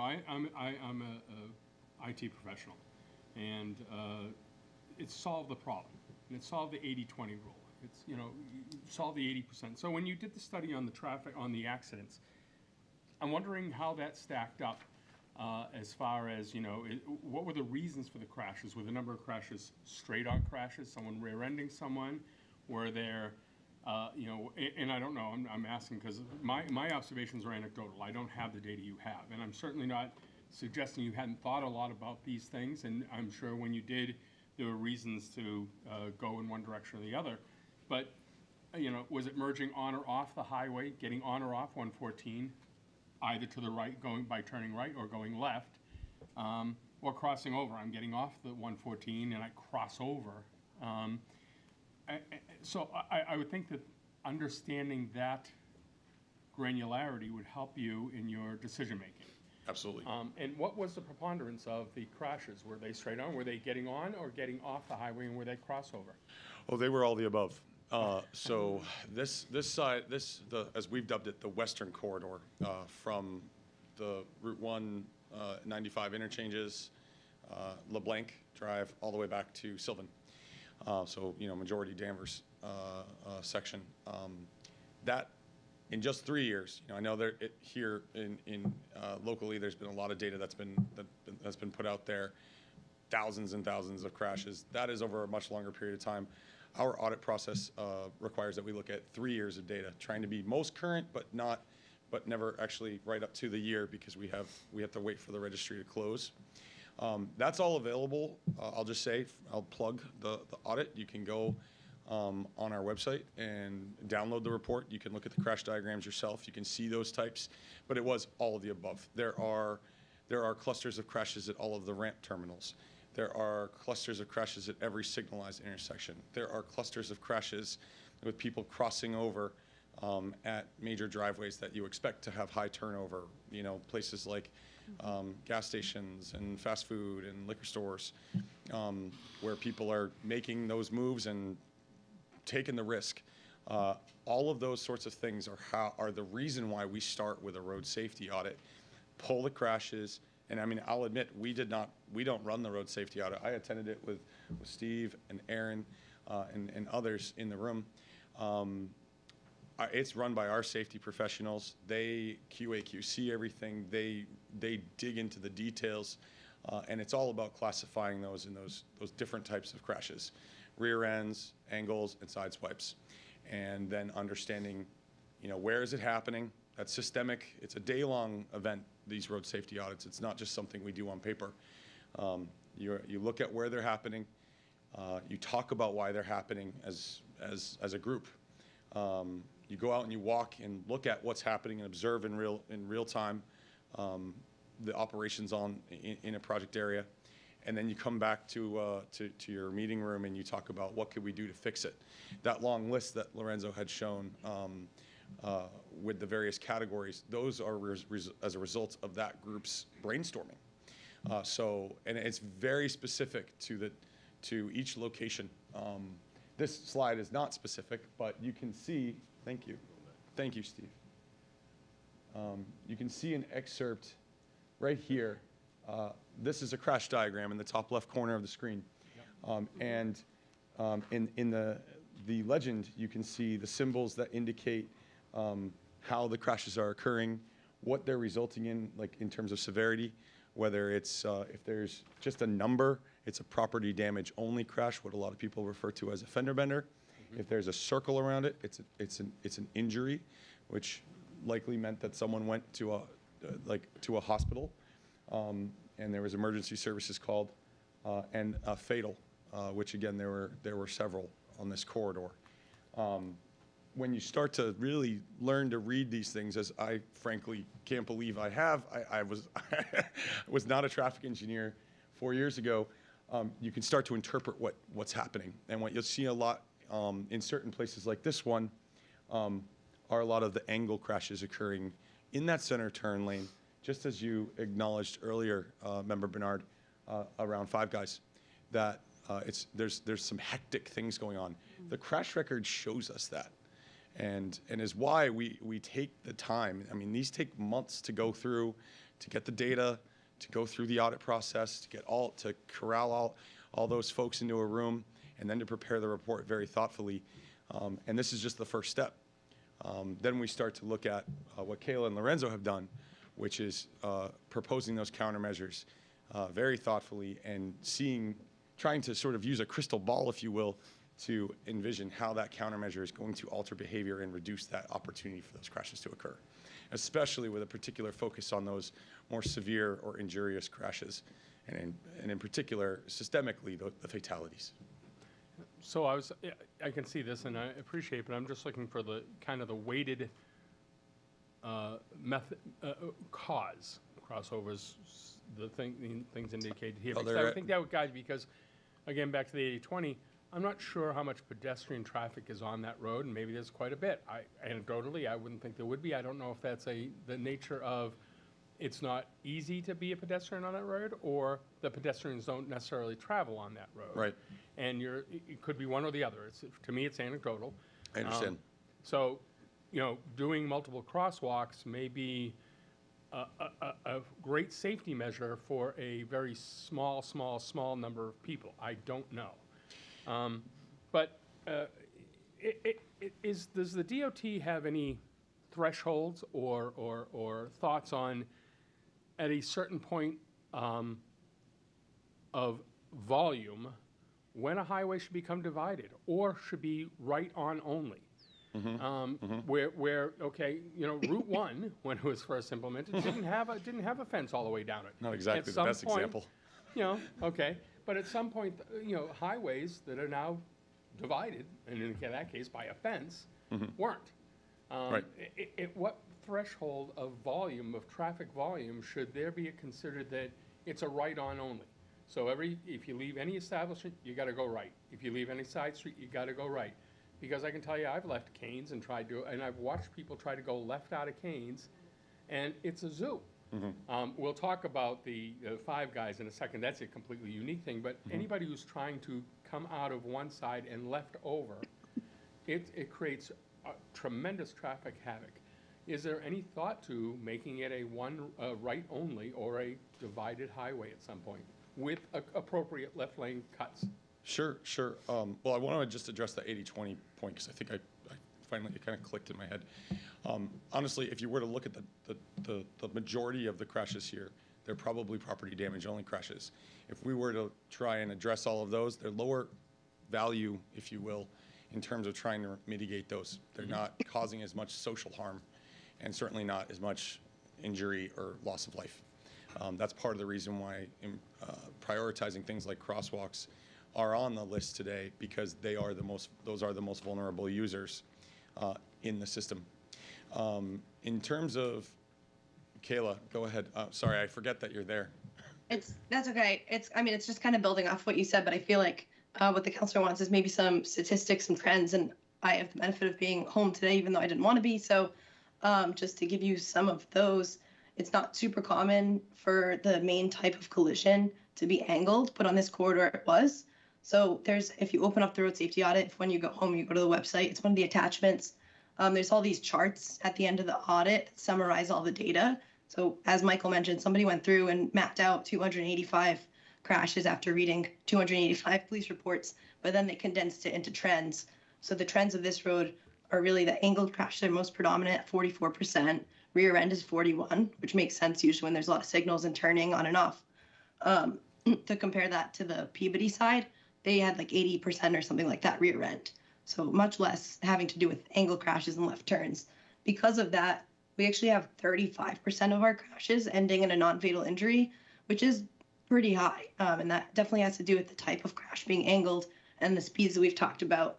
The other thing that's kind of interesting about this is when you look at the number of crashes for the time of day, there's a chart, and it kind of goes up and down. So a lot of times you'll see most of the crashes happening during the peak hour when most people are traveling. On this road, 18% of the crashes for the day, which was the highest amount, happened from 12 to 2. And sometimes that's because of the speeding, right? There's not so much traffic on the road, they're going faster, they don't pay attention, whatever it is. So our trends are definitely the things that are speed related, and they're related to these left turns, which is why there's so many angles. Thank you for that, Kayla. Whether or not we have a threshold, sorry, that was, I think, hopefully helpful for the question of what are the overall trends we took away. I can take a pause there, and Michael, you can take a stab at the median question if you want. So we don't have necessarily a threshold for when we would medianize and really significantly control that access management. I think it's very much a context-based evaluation, and this would be this corridor would have the characteristics that would certainly make us evaluate that option. It's not something that we can do quickly. That is the 5 to 10, frankly, to 20-year type project. Those types of improvements require a great deal of capital investment, a great deal of engagement with our communities, with our elected officials, with businesses, with a lot of different interests, require a great deal of private property taking, and or a trade-off for significantly more congested roadways. If we were to medianize this corridor, given 2 lanes in each direction, we'd have to find ways to get folks to U-turn. So then maybe we'd be looking at roundabouts at the intersections. We'd be looking at, I don't think that we really do this anymore, but we'd be looking at, like, you know, the old jug handle approach. Jug handles. Exactly. No, but you've got 12 lighted intersections along this corridor. And Yes. so no one is more than 300 yards away from the opportunity to take a left into a parking lot and turn around if they need to. Right, that's true, but we also have to accommodate larger vehicles, freight movement, and frankly, just the hardening of a median like that, really, it may seem counterintuitive, but it substantially changes the traffic operations on a roadway.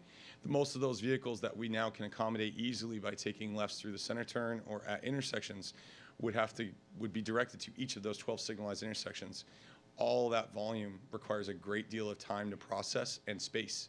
So not only that, but when MassDOT reconstructs a corridor like this at that scale, we have to meet certain multimodal requirements and multiple sidewalks and accommodation for bicyclists and full accessibility and all of those sorts of things that really cause the project to expand. Not to say that we're not going to consider that. It's just that that's why that's not on the table for this level. Who triggers that consideration? Is it to our local representatives who hear that there's a number of fatalities or a number of issues that then would trigger that? Or is it local officials, our DPW No, it's to me. So Okay. we are working very much. We recognize that this effort is the first phase. Okay. This tier 1 is what we can do this fall. Tier 2 is what we can do in, you know. That was fun. And please don't take these as criticisms. No, not at all. Not at all. I'm asking No. what I'm sure were questions that were asked at the time. Absolutely. Not at all. Not one bit. What I've been looking to do, and we've started the wheels in motion, internal to MassDOT. In our larger sort of umbrella, I work in the highway division. We all work in highway division. We have a shared service in our Office of Transportation Planning that can look at larger corridors like this. One nearby that they did a very similar corridor study for was Route 107 in Peabody, Salem, I believe. I'm looking around. I'm not sure who I'm looking for. But so that we can take a more holistic, mile-high look. You know, our task has been to try to reduce the crash rate. With something that resembles a longer-term planning study, we can better identify what those solutions are.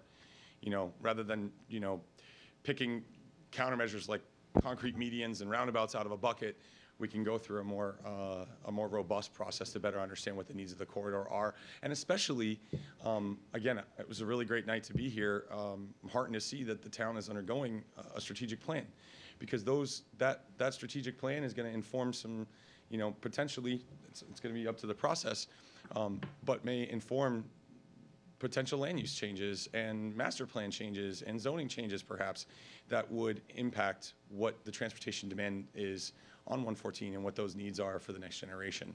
So, you know, we can't just jump to a conclusion and want to fix this one problem and then create 10 more. So that's what we have set the ball in motion. I can't commit to it tonight because it's not in my wheelhouse, but we are advocating to ourselves internally to conduct that longer term planning study. Okay. Just a couple other things. I like the idea of the light signal changes at the left onto Garden Street. That's always I use that a lot, and I'll tell you, when it's green left and green straight, as you're going to take a left onto Garden, I'm always wondered, what's the color of the lights coming the other way? You know, when does it change? You Right. know. Yeah, yeah. No, I know it's the a feeling. hesitancy. It's a hesitancy. Yep. The other problem with that corner too is line of sight, and I've talked to our DPW as well. The McDonald's has huge hedges there. You can't see, if you're coming from Garden Street to go onto 114, you can't see the traffic to your left, especially where you have a right on red at that point. So I don't know whose purview that is, but line of sight is pretty important in this instance. We're certainly taking notes. Okay. So you talked about striping where it shouldn't be travel in that center lane. Have you considered either humping it or, I don't know what you technically call it, but like rumble cut, where you cut the tar so it's not comfortable to travel that lane? It's like on We've the discussed that. That didn't make it in for the tier 1, right, Kayla? Yeah, that's definitely something that I think we'd like to hear from the community and your traffic advisory council. We hope will be involved in the planning for the spring, summer. But we had to toy around with different options for that, being sensitive to sound and whatnot, because we're not fully resurfacing the road. You know, it didn't really make sense to do it in the fall, winter, nor did we want to do something like that without, you know, being able to engage with the public. But that's a great idea that we've also discussed. Particularly to Five Guys, the primary issue I see, and again, anecdotal observations, when I see it, first of all, the left lane, the left turn onto Sylvan Street, that lane is certainly not long enough for the traffic that goes there.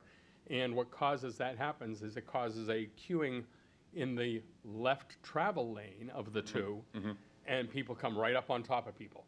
The other problem is there's a very popular on the, west-east, on that lane, Starbucks, and there's a strip mall with Starbucks and some other popular restaurants. People know when they're coming out of one exit, they're forced to go right near the lights near Sylvan Street, but they dodge that by going to the other end of that strip mall and trying to sneak out and go left. And that causes quite a bit of traffic issues with people trying to take a left-hand turn onto 114 with all of that traffic that just came off of Sylvan Street and the queue of cars trying to go left onto Sylvan Street. That's a mess. Is there any way you can spot regulate right turn only at certain curb cuts? So that's Sorry, go ahead, Kayla. No, that's one location where what you're experiencing anecdotally is what we also saw in our traffic counts and our observations and even our analysis, which is that left turn lane going from Route 114 to Sylvan is backed up. And it is kind of almost blocking those lefts anyway. That is one area where it does seem very clear that kind of extending the median with at first, you know, quick curb and flex posts to enforce that that's right only is something that we're going to look into for spring and summer. Sylvan is a pretty wide intersection, and it does seem like it would accommodate all the U-turns that you would need to do something like that. So that is definitely something that we're evaluating. And then one last comment. I like the fact that you're making the lanes less wide. You said you were going to put 3 feet on either side. Had you considered maybe instead of 3 feet on either side, which is the distance between my counterparts here, could you consider maybe shifting it so there's 5 feet on one side and shifting the roadway that way? That would provide for a more comfortable cycling, and as well as the police could use it to pull over people if they need it. Is there a thought to maybe shifting it over and making one side wide and one side as narrow as it is now? There's not much room between the fog line and the side anyhow. I don't think we've considered it. Okay. So it's an interesting consideration. I would say, just in respect to bicycle accommodation, we would not want to encourage, certainly only the strongest, most confident cyclists to ride down this road. And we would not be comfortable painting that as a bike lane. Okay, so is the width change for speed mitigation? Yes, it's not for Okay. it's not. Yeah. It is not for bicycle accommodation. Okay. Just on the record here, everybody heard me. Yeah, thank It is goodness. not for bicycle accommodation. It is Okay. intended to Very good. Okay. to manage speeds. All right, thank you. Those are my thoughts as you gave your presentation. I thought it was a really good presentation. Thank you. I'm certain you thought Thank of all these you, things, Lorenzo. and thank you. Excellent. Thank you, Mr. Chairman. Oh, you're welcome. Thank you, Michael, Lorenzo, Kayla, Stephen King, for the presentation and the in-depth work that you've done on this, and I only hope that it comes out as well as you think it will. and I can assure you we will be continuing to monitor it if it doesn't. So thank you very much for having us. Thank you tonight. for coming tonight. Thank night. you. Good night. Thank you. Yes, you may, anytime. Just put your hands up. At the microphone. Yes, you must. Come on, Sally. For the people at home, Sally. I was hoping you would. Just briefly, so thank you very much. I want to thank the MassDOT team, all of you. It's been an extraordinary process going back a year. Tom Walsh and I and Senator Lovely really appealed to MassDOT, and they listened and they heard us. And it has been a remarkable and very encouraging process. We are making progress. These things are starting to happen. And so I just wanted to say thank you, and thanks for all your thoughtful questions. Did you describe courtesy crash? Would you just take 1 sec? Did you cover that? Yeah. Okay. Lorenzo did. That's one of the more intriguing terms that I've discovered in this. And now when people wave me, I'm like, nope, I'm good. Not going. So we will make some very meaningful changes, and I think, I just wanted to say thank you all. Absolutely. Okay, thank you, team. Bye. Representative Walsh, you want to say a few words? Equal time. Mr. Chairman, it's always dangerous to offer a microphone to an elected official. Well, that's why I tried to move it on, but Sally. No, I want to echo Representative Kern's statements. It has really been a collaborative effort over the last year, talking with neighbors, talking with everybody at Massport, talking with DPW and our police, both in Peabody and Danvers. A lot of people have been involved. Meetings like this only encourage more to get involved. I thought your questions tonight were terrific. A lot of the things that you brought up, we have discussed along the way. Nothing really is etched in stone, I guess, with some of the things that were brought up. But, there's plenty of room and plenty of time to enhance what has been offered tonight. And I look forward to working with all of you over the course of the next few weeks as we see some results, and then next spring and summer. And hopefully beyond that, we'll see the improvements and know that they are going to work. So thank you again for your time. And for folks at home, that's Representative Walsh from Peabody. Thank you, Mr. Chairman. You're welcome, welcome. Okay, very good. So we are going to take a 5-minute break before we go to item number 8.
activities, I assume at the airport. Welcome, Aaron. Good evening. Thank you for having me. I think towards the end of summer, the town manager and I were trying to arrange an appropriate time to come and give you a little bit of an update. As it turns out, I think the Airport Commission of September 12th was very well attended by residents. And I think we wanted to get through that process, have a meeting after that, so where the commission could kind of digest some of those comments before coming to you so that we could have something to report. And I guess as the crowd here will undoubtedly wish to comment as well, I think I'm here to kind of, things have been less than stellar over the last couple of years. A few years ago, the Airport Commission started a master plan process. I think it was October of 2019. Shortly after that, kind of COVID interrupted that planning process a bit and certainly made it a little bit more difficult. And I think that September 12th meeting of the commission was one of the first times that we've heard from the community since the beginning of that process. And clearly there's a lot of frustration from the abutters about the lack of communication from the commission over the last couple of years. As it relates, there's a number of issues, but I would probably, and as you all probably know, noise is right up at the top of the list as to the issues that we're facing. Again, commission needs to do better. We also need to do a better job of collecting data to answer the questions. I think a lot of the answers that we might have if we had better data wouldn't necessarily make people happy, but right now we really don't have enough to even answer some of the questions, which is a little disheartening. And then we need to do a better job of communicating, and then there's some mitigating circumstances to, I think, that issue, but at the end of the day, the abutters probably deserve better communication from the commission, and they have, we have been in a spot and been unable to deliver that over the last couple of years. I do want to share, and again, I don't want to, I'll go as deep as you wish me to go, but I just want to summarize at our last meeting, which was not as well attended, but one where the commission did finally kind of have a serious conversation about where we are and what we're trying to do as a group. And we did talk about, at the time, I think I itemized it as 7 items. In the aftermath of that conversation, I promised them I would give the commission members my ideas in writing, and I added one to it when I was revising things. So it's grown to 8, and those will be discussed in more depth at the next meeting of the commission in November. But basically, one item we heard about late in the process, I think at the September meeting, was the use of leaded fuels in aviation. And we discussed the commission taking an affirmative position to facilitate the transfer to unleaded aviation fuels. That's something that we're hearing about at the national level that is occurring, and we want to make it clear that we completely support that. I can't speak for the commission. We have not voted on these, but there was a lot of head noddings when we had this conversation. We need to review the noise abatement, the good neighbor policies. Some of those are quite outdated, and we do need to revisit those. Even if they're perfectly fine, we haven't looked at them in my time on the commission, and that's got to change. And I'm requesting that the commission do that in the short term. We want to add a little bit more in the airport manager's report for noise summaries and the data associated with that. Right now, we get a pretty vanilla, like how many noise complaints did you receive this month? We're looking for a bit more detail on that and what came of that. We want to do a better job of displaying the noise report form on our website. I did notice, I think that may have already happened since the last meeting. I think staff in attendance at that meeting may have already done that, but again, we're going to talk more about that as a group in the future. We also want to make sure that our noise abatement program, our good neighbor policy, are shared with badged pilots or badged personnel at the Airport Commission. So that's something, again, I'm asking the commission to consider adopting. I'm told we may do that informally, but I want to make sure that I'm asking the commission to consider that as a policy of the Beverly Airport Commission. Some longer term action items that we're going to be discussing. kind of relate to touch and goes, which is another kind of touchy subject with the abutters.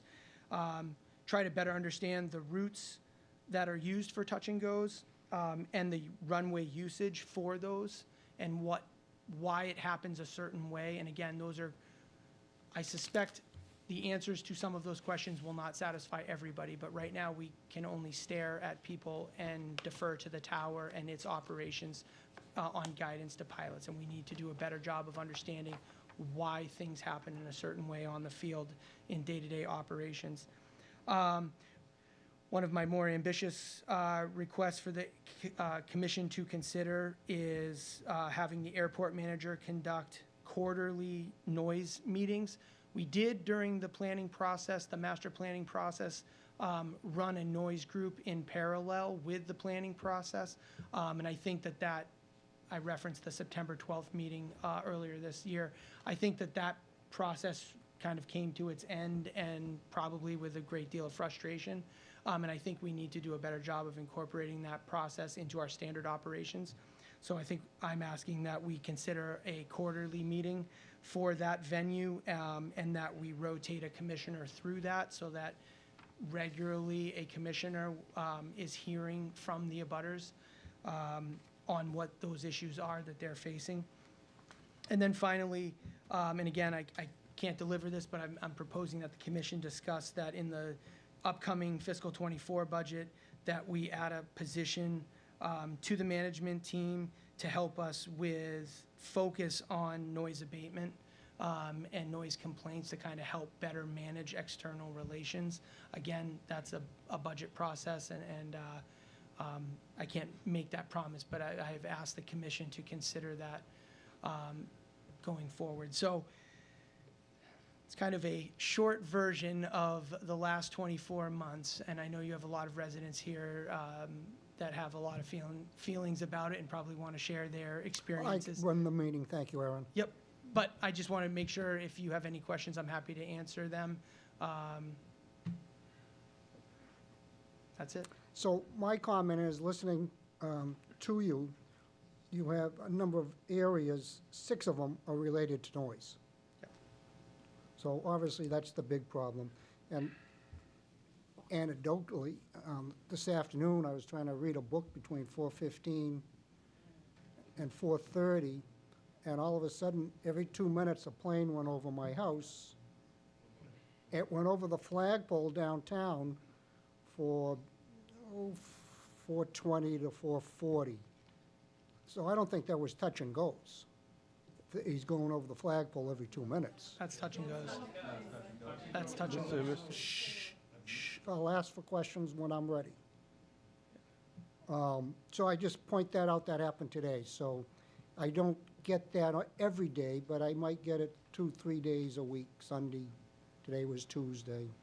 And I don't know, you can bring that back to your commission meeting, that's something that actually happened, and I can attest to it. I don't know what that little gray plane was doing. Probably touch and goes. Okay. Yeah. Interesting.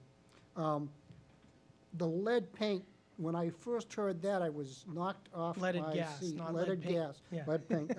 Lead paint, that's real estate. That's what I deal with. The lead gas, I can't believe that they still make the stuff and still put it into a vehicle in this country. I will What admit, happened? when that came up, I didn't know anything about it. I've been on the commission for over 4 years, and the next day I, made some calls, and that is indeed, all aviation fuel is leaded. And the FAA, I mean, that's a national issue. I believe Sally Kearns has kind of identified that issue through the working group, the noise working group, and so we're going to hopefully challenge the commission to take a position that that's something Oh, that you we need to wanna- take a position. Yeah. That's absolutely ludicrous. Yep. Representative Kearns, did you have any comments you'd like to make before I go further?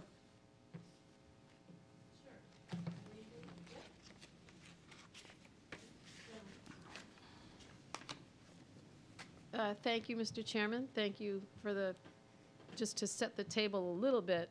It's been a good year and a half since Senator Lovely called and said, we've got to meet with everyone here, Joe and Tony and Joe and then Eddie Pino, so many people, Betsy. I just have to clarify one thing, and Aaron, I don't doubt your, your good work here, but the commission was hearing again and again and again.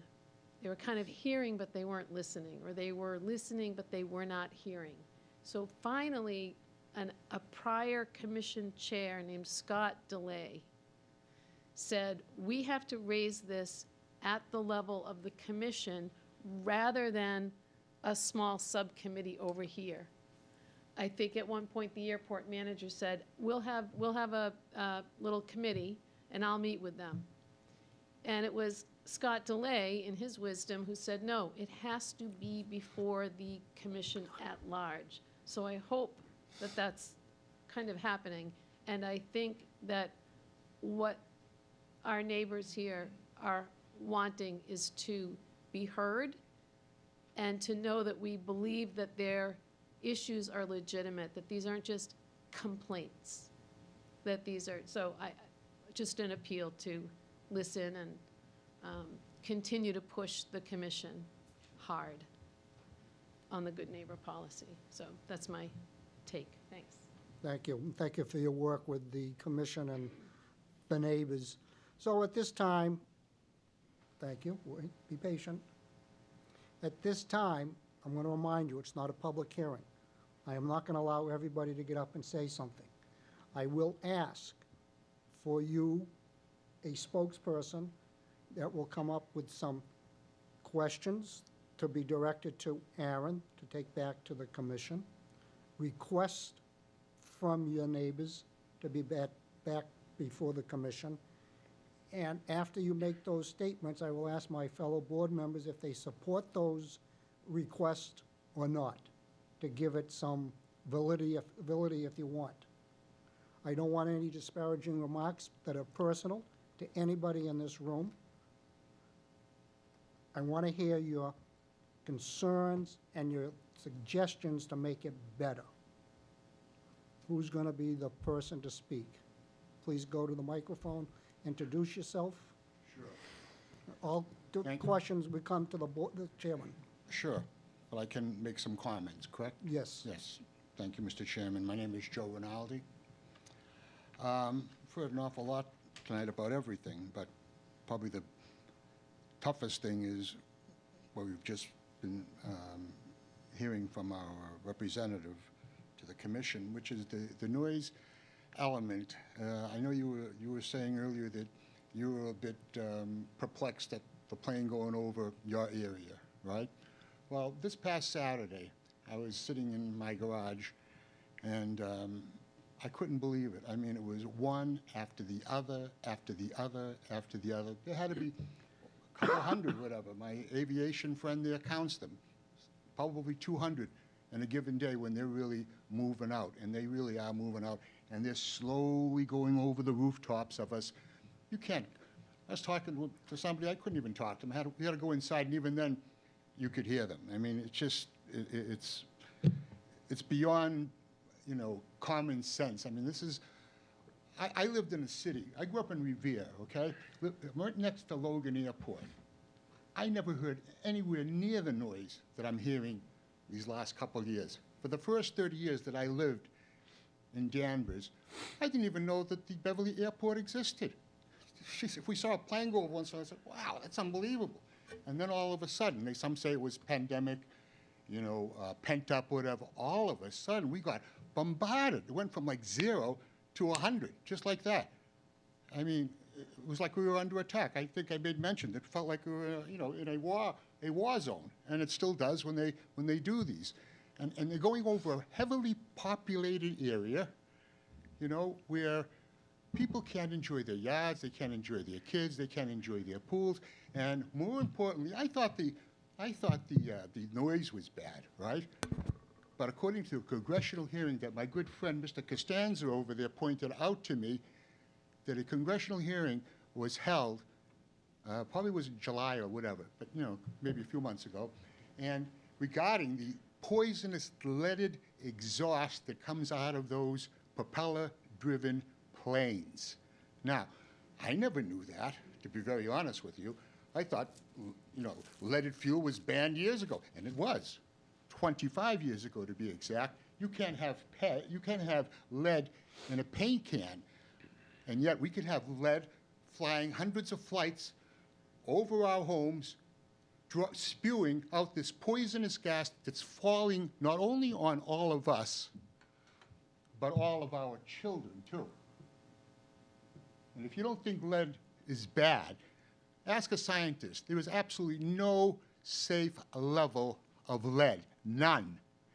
You want to hear some of the things lead causes? Let me just read you a couple things.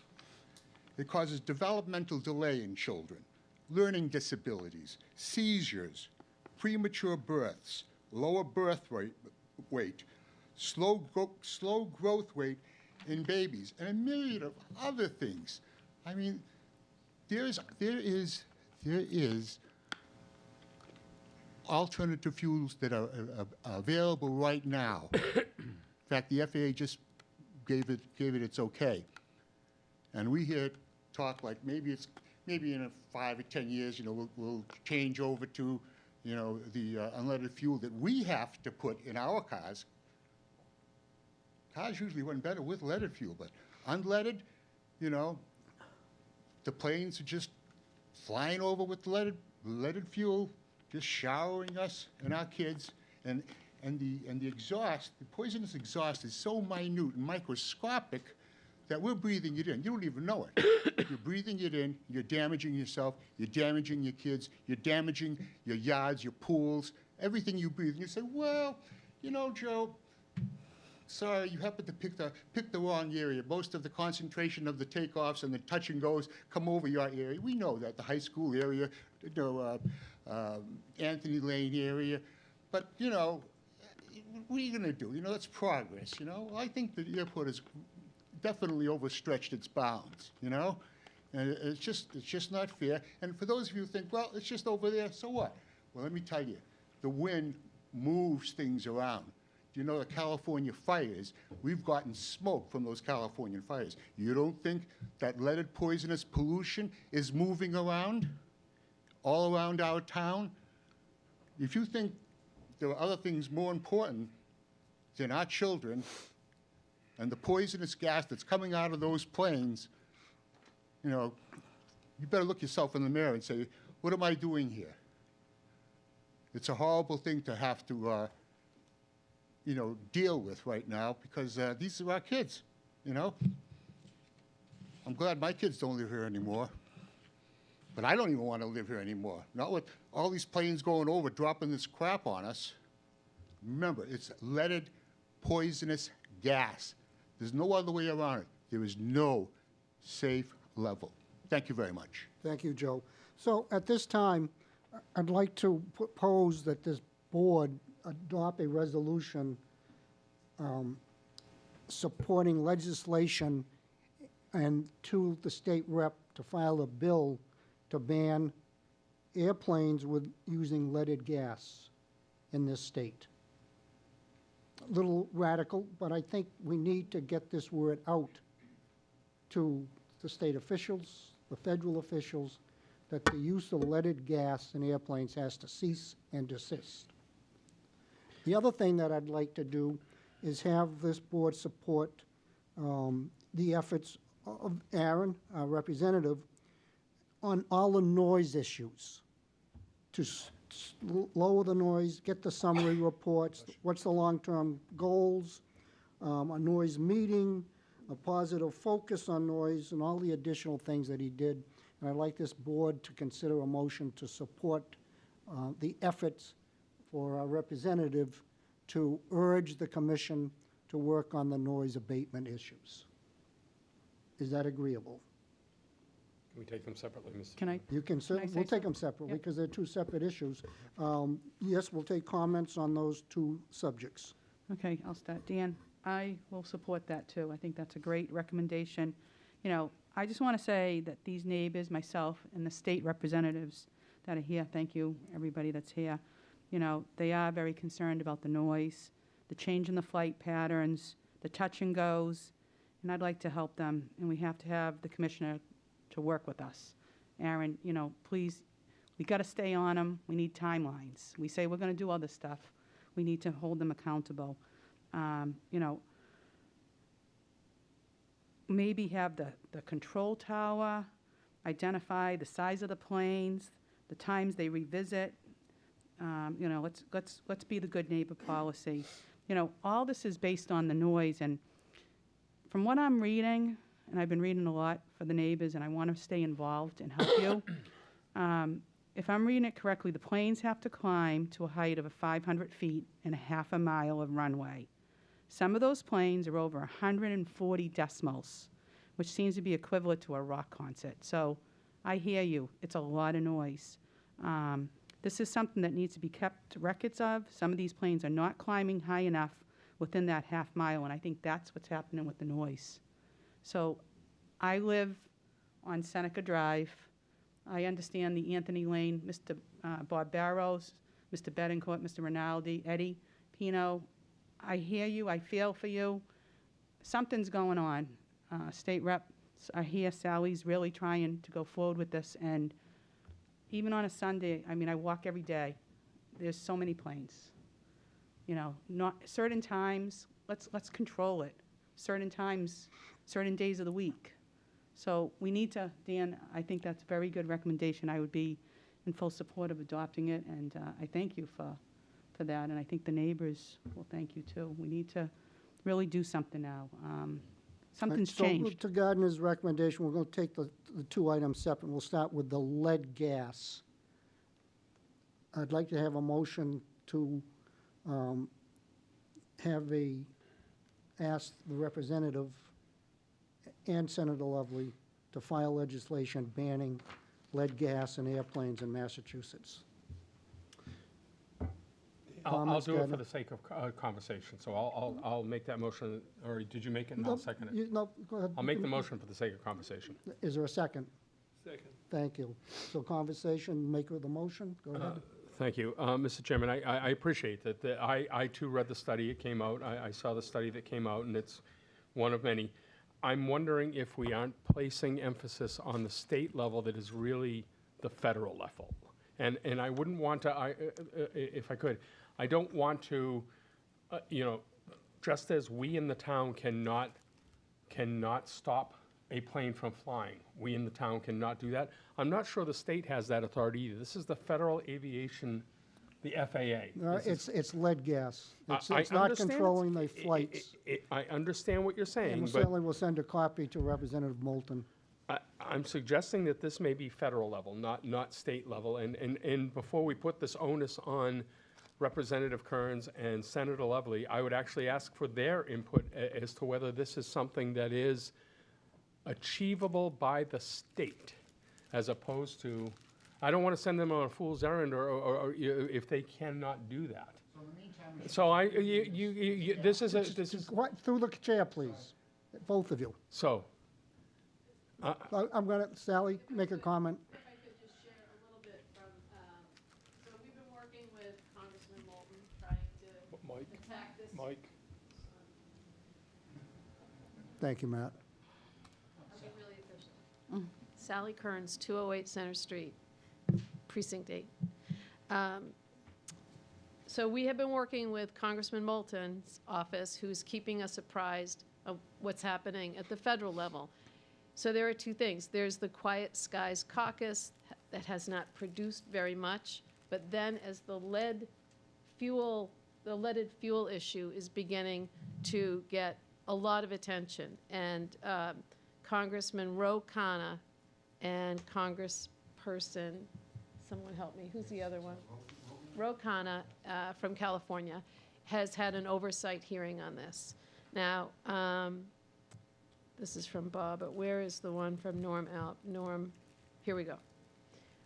Since unleaded airplane fuel was approved in September, the FAA has begun work to completely retire leaded aviation fuel, transition to unleaded by 2030. It's possible that the Bipartisan Infrastructure Bill and Inflation Reduction Act could help accelerate this process, especially since the Inflation Reduction Act has tax incentives to help increase production of sustainable aviation fuel.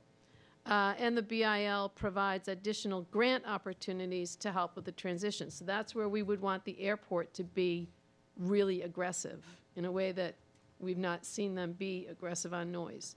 And our office is also, this is Congressman Moulton's office, is also currently reviewing legislation called the Cleaner, Quieter Airplanes Act.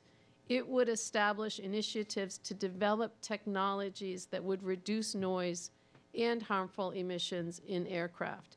So things are happening on the federal level, and that's probably a Sally, more what can federal. we do to help you push it to their office and to those people? Well, I think what's helpful from the board is to communicate very emphatically to the commission that you all are standing with our neighbors and, you know, forcefully behind our representative on the commission to say, look, it is not enough to say, we have a good neighbor policy.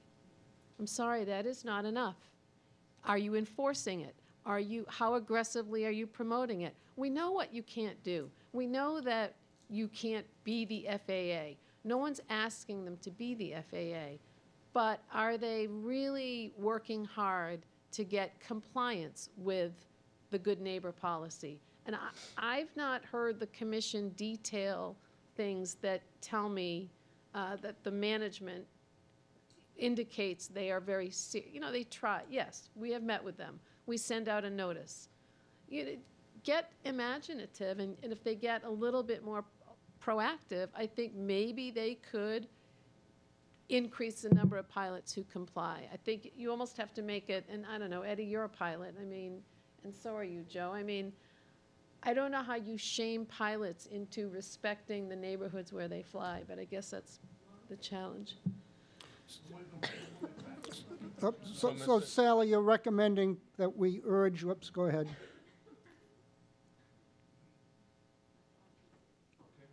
Yes, Gardner. So, Mr. Chairman, I would suggest that, Through the chair, both of you. No, I'm suggesting to you. Yes. That the motion should be not to our state representatives, but to our federal representatives. And I'm certainly willing to sign any letter to that effect and send it to the right people. I don't want to put the onus on the state when they in fact don't have the authority to act on this. I still think we should push the state to be more involved and proactive with the federal level. So I don't miss. They can react to Warren. So then I would Markey, suggest that we send two letters. Yep. One to a set of letters to our local representatives that represent us at the state level, encouraging them to push hard to the federal level, and ourselves independently push to the federal level. I'm certainly fine with that. Good. Any other comments on that motion that what Gardner is referring to? Is that agreeable with the board? I think we start at the state, Mr. Chairman, like you said. and Well, then both. Both. Do both. Right, and do both. Is that Absolutely. agreeable with the board members? Yes. Yeah, I think it's Not yet. I think it's a federal issue, right? So I've done some a little bit of research since Mr. Betancourt came to our last meeting and raised this topic of the aviation fuel with the lead in it. And I see that both the EPA and the FAA are involved with trying to find remediation. And Representative Kearns mentioned 2030 as kind of a milestone for this effort. But I think it's difficult to kind of do a transition without the fuel manufacturers actually being willing or being financially motivated to produce this lead-free fuel. If you look at the discrepancy or the difference between this AV fuel is maybe 200,000 gallons a year compared to, or 200 million gallons a year compared to 1.6 billion gallons of produced for jets. So there's not always a financial incentive for these manufacturers, these refineries, to kind of, you know, make this step to a new product. But I think the FAA and the EPA under President Biden's appointments have kind of driven this and given it some impetus to move forward. And I'd certainly like to encourage it further, and I think that's the so I think, purpose. so I think contacting our congressmen and senators, I think that behooves us to do that. But having our state Beacon Hill involved is important also, especially if you look at what is referred to as sort of environmental justice, where this type of pollution usually impacts communities that are not typically thought of as being well off. And Danvers certainly is, I think, a middle-class community. But, you know, if you look at the pollution that we're subjected to from motor vehicles, granted it's lead-free, but it's still hydrocarbons. If you look at the number of motor vehicles that come through Danvers on a typical weekday, you have multiple highways, 128, Route 1, 114, 62, 95. I mean, as a community, we're already subjected to a significant amount of air pollution. So I think it's a tandem effort, right? Making our thoughts known as a community, both to the state government and to the federal. Thank you. So everybody seems to be in agreement, and I've asked the town manager to draft 2 letters, one to state rep, state senator, and as well as the Congressman Moulton and Senator Markey and Warren, expressing our concern and urge them to move forward faster than 2030. For us to sign, thank you. Okay, I know everybody wants to say something. I'm not gonna allow everybody to speak. We gave up our evening to be here to say. We appreciate that, but it's not a public hearing. The other issue is, You sure do want my taxes, don't you? This is a farce. You gave us no time to prepare to have one person speak. There are many if somebody has something to say other than lead, gas, and noise, I'll be happy to hear it.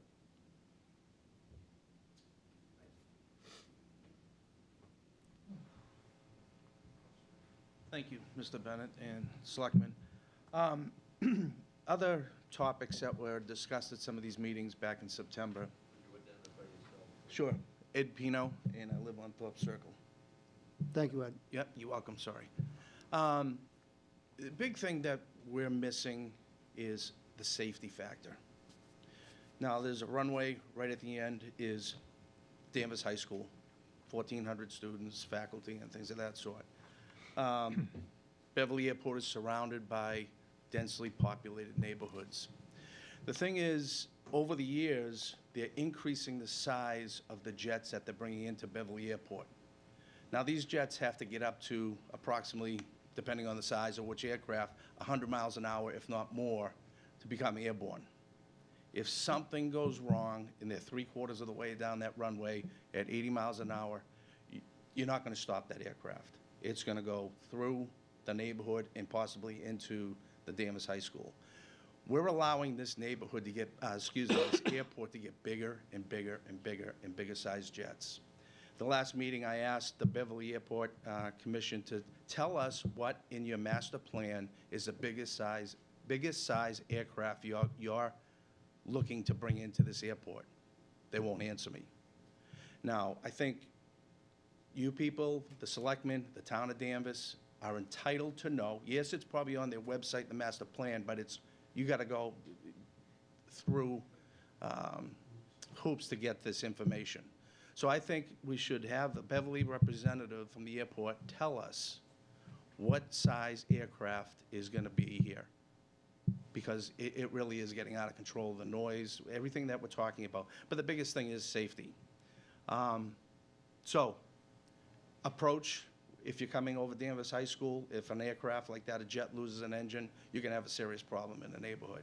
These things are getting bigger and bigger. So scaling back to the smaller aircraft where people are talking about touch and goes, with the price of aviation fuel now, Once they take off, you're supposed to fly off a half a mile off the runway and then get up to 1,200 feet at your peak and do your approach. That's not happening. They're cutting the corner to get more touch and goes in for the amount they need to do for their practice. Therefore, lower altitude, more repetitions, and that's where everybody's complaining about the sound. Helicopters now are even becoming lower altitude and cutting across neighborhoods. Helicopters can when there's other aircraft in the flight pattern. But when you go out there and they come right across your neighborhood, like Thorpe Circle, you go out and I look, there's nobody in the flight path. Now that's the control, that the tower is supposed to control that. That will cut down on noise for everybody. So there's a lot of things that are being done that we're letting go. The expansion, I remember back in the 1990s, we were at meetings where they were gonna put 100 feet of like crushed stone at the end of each end of one runway. Well, that 100 feet of crushed stone turned it into hard concrete, and they expanded the runway. And it went over the 200 feet. If you took the 100 feet, it went up close to 400 feet. And that is to bring more runway for bigger jets. So as Danvers caring about the town, selectmen, of course, caring about the town, I think we need Beverly's master plan to tell us what is the biggest size aircraft with all these modifications that they're gonna be making, are you planning on having in there? Is that Beverly or the airport? The airport. The Beverly airport, yeah, the Beverly airport. Airport. Is that information, Aaron, you can get and request? You can answer that. Oh, that'd be great. Okay. Again, this is in, and I do remember you asking that question at the September 12th meeting. So in Chapter 4 of the master plan, which is on the commission's website, there's a section that talks about the design aircraft for the field. There's the largest vehicle that it's currently laid out for is what's called a B-2 aircraft. And the master plan, despite the recommendation to pave the safety areas at each end of the runway, which effectively does lengthen the runway, the design vehicle for the airport does not change. It remains a B-2 aircraft, and this is a Cessna Citation Latitude, a Dassault Falcon 900, and a Phenom 300. And those are aircraft that are already present at the field. I understand there's more jet traffic today than there was. General aviation aircraft are less today than they were. But that is from Chapter 4 on the Commission's website. I'm not an aviation, I need to know better, but that's what I'm reading. Okay, thank you. So back to the noise issue, which is the biggest concern, besides the touch and goes. Does this board support encouraging our representative to push hard on these noise ideas that he has? Mr. Chairman, I would offer the motion that we ask the representative of the Airport Commission to push hard on noise mitigation, but I think we need to also identify specific, not just noise in general, because that's too broad a scope. Discussions about touch and goes, discussions about the airport, the helicopter traffic and patterns, and I think that I have past experience. I was a board. We know that. Yeah, I know, but I think there's education to be provided, and that is who has the authority to do what. I know you mentioned that the air traffic, the tower would sometimes direct activities. That's the FAA and outside the purview of the airport itself. Correct. And so I think that I would ask that there be a discussion about, with the neighbors, a public hearing about an education. What authority does each party have? What authority does the town have? What authority does the airport commission have in the airport? And what authority does the FAA have? And they've been asking why there's touch and goes that happen in certain ways, and I think there's important, some of them are pilots and understand why they happen. But So to for the layman- purpose of this meeting. Yep, I encourage noise, but I also think we should identify specific ones. No, my thought was to have a public hearing at some point in time. Okay. Okay, after we get an update from Aaron, after the next meeting, then we perhaps can schedule a public hearing where we get everybody to speak. I think that's only fair. On the matter of time and for everybody else, there's 3 hands up. If it's not related to touch and goes, noises, lead, you can ask a question. Tony wants to go first, I can tell. And then Bill, and then Tim. Mr. Bennett, we got to talk about inequity, okay? The Beverly Airport has been tucking it to us for so long, it's unbelievable, okay? Look, you can go up there and say that, you know, buy yourself a radio if you want. I'll lend you my radio. I got 2 of them at home, okay? Listen to the tower. They tell them where to go, how high to go, where to go, and all this stuff here. Even on Saturday, Anthony Lane should not be getting that noise. The runway, the winds were calm. When the winds are calm, they're supposed to be on runway 16. We were getting all that noise, and we shouldn't have been getting it, okay? This is a problem here. This airport is not doing what they're supposed to do. They're taking care of Danvers. I mean, they're taking care of Beverly, and Danvers is getting the... We can't solve that tonight. We need to have a public hearing and lay everything out. I hear you, I understand, but I want to have a productive meeting. Okay. Okay, so put that to the back burner. Okay, I apologize. I'm not trying to be funny. Don't apologize. The reason being is I'm just what I see, and I'm not making it up, okay? When we are being taken advantage of, you got 2 reps. You get no money from them. Listen, when... Well, we maybe should give up the reps and take the taxes. No question in my mind. Okay, that's something else we can do. But- All right, thank you. Is that enough? That's enough. I got a little bit more, I'll be honest with you. Save it for the public hearing, Okay, otherwise we'll as have long as nothing to it's okay talk too, about. you know? Thank you. Bill?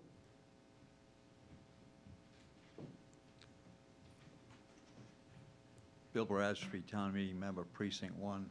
If it's fair to say the FAA is a government agency, are they holding the town of Danvers hostage by their rules and their efforts not to accommodate Danvers? That's a good question, but I know you can't. I don't think there's an I just answer. wanted the question out there. We seem to be We- being held hostage. I think at our public hearing, we'll need somebody from Seth Moulton's office. Thank you. That would be my goal. Tim? Thank you, Mr. Chairman. Tim Donahue, Precinct 4. I'd like to, first of all, thank Sally Kearns and Joan Lovely. They have shown up to many of the meetings. They have been present. They are doing things that are working towards this. I feel like sending them a letter asking them to work harder is going to be insulting. On a federal level, I think that they need to hear from us. On a state level, I believe they have heard from us, and they are trying. I personally have been to several of the meetings preceding us being here today. I'd like to thank the chairman of the Beverly Air Commission through the chair for acknowledging a couple of things in his closing statements. Part of the problem has been is we don't have any statistical data to back up what anybody is saying as far as what runways are being used, how the planes are allocated in and out of Beverly, or anything like that. And the most important thing is how things have changed. Prior to 2 years ago, there was a lot less air traffic over our neighborhoods specifically, where you complained, Mr. Chairman, about a plane, it wasn't a complaint, acknowledged a flight over town, whether it was 2 or 3. What we tend to get on that, three planes doing it at the same time for 12 hours a day, 7 a.m. to 7 p.m. on a Sunday quite often. That happens. 3 at all times. So that is a big deal. That is a big deal and a big change of life for a very nice, quiet neighborhood. Used to be. That is a correct statement. So what we're going to do is hear from Aaron after their next commission meeting. We're going to support his efforts on the noise. We're going to send a letter to the state rep and senator, as well as Seth Moulton, urging them to work on getting rid of lead gas, not wait till 2030, which is ridiculous. A couple issues on that is, Santa Clara, California was the first place to do that. Well, Mass always follows California, so it's okay. Yeah. So it's started to happen. It would be nice for it to happen sooner. We don't want to rush anybody and risk safety in any way on that. So long as it's absolutely okay by the FAA, which they have started approving certain things, hopefully it is something we can make happen here. Unfortunately, when you do read through the statistics, when you do read through all the data, 1 part per billion of lead in a child's bloodstream is enough to measurably change IQ for the worse. folks, it's already too late for my kids. It's already too late for my kids who have had this happening for the past 2 years. That's just where It's we're at, terrible. unfortunately. It's terrible.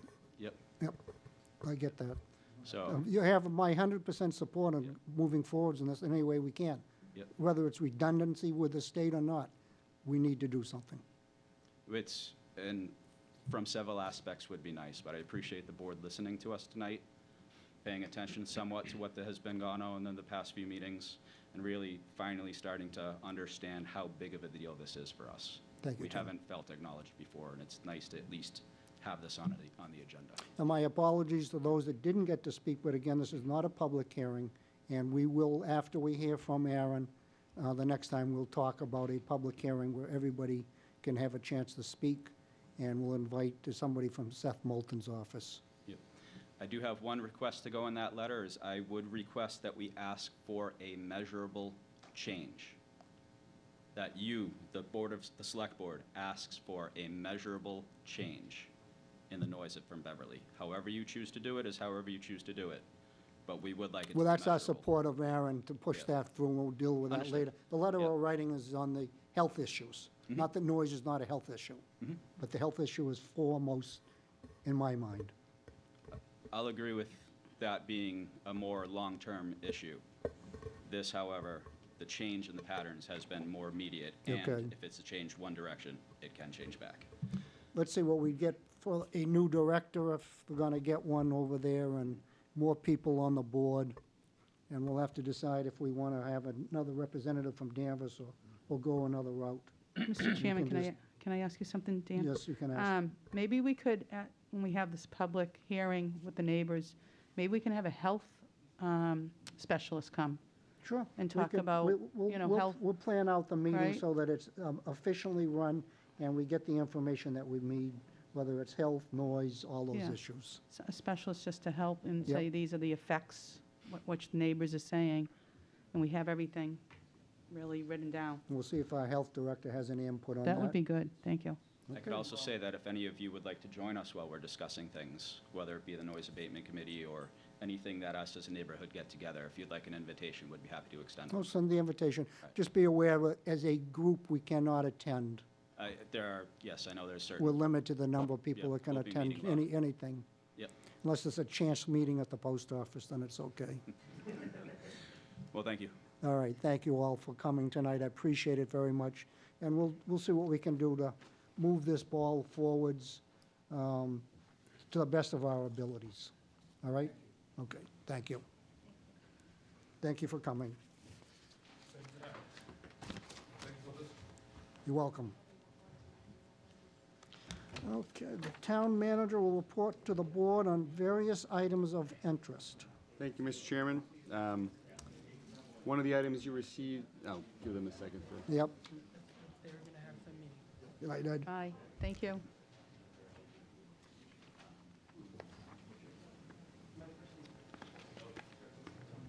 One of the items you received in your packets on Friday was a memo from Jen Breaker to me describing an initiative that she and Nick Campion have been working on with the superintendent and the high school principal, and that is to stand up a student town advisory committee. It was discussed briefly at last night's school committee meeting.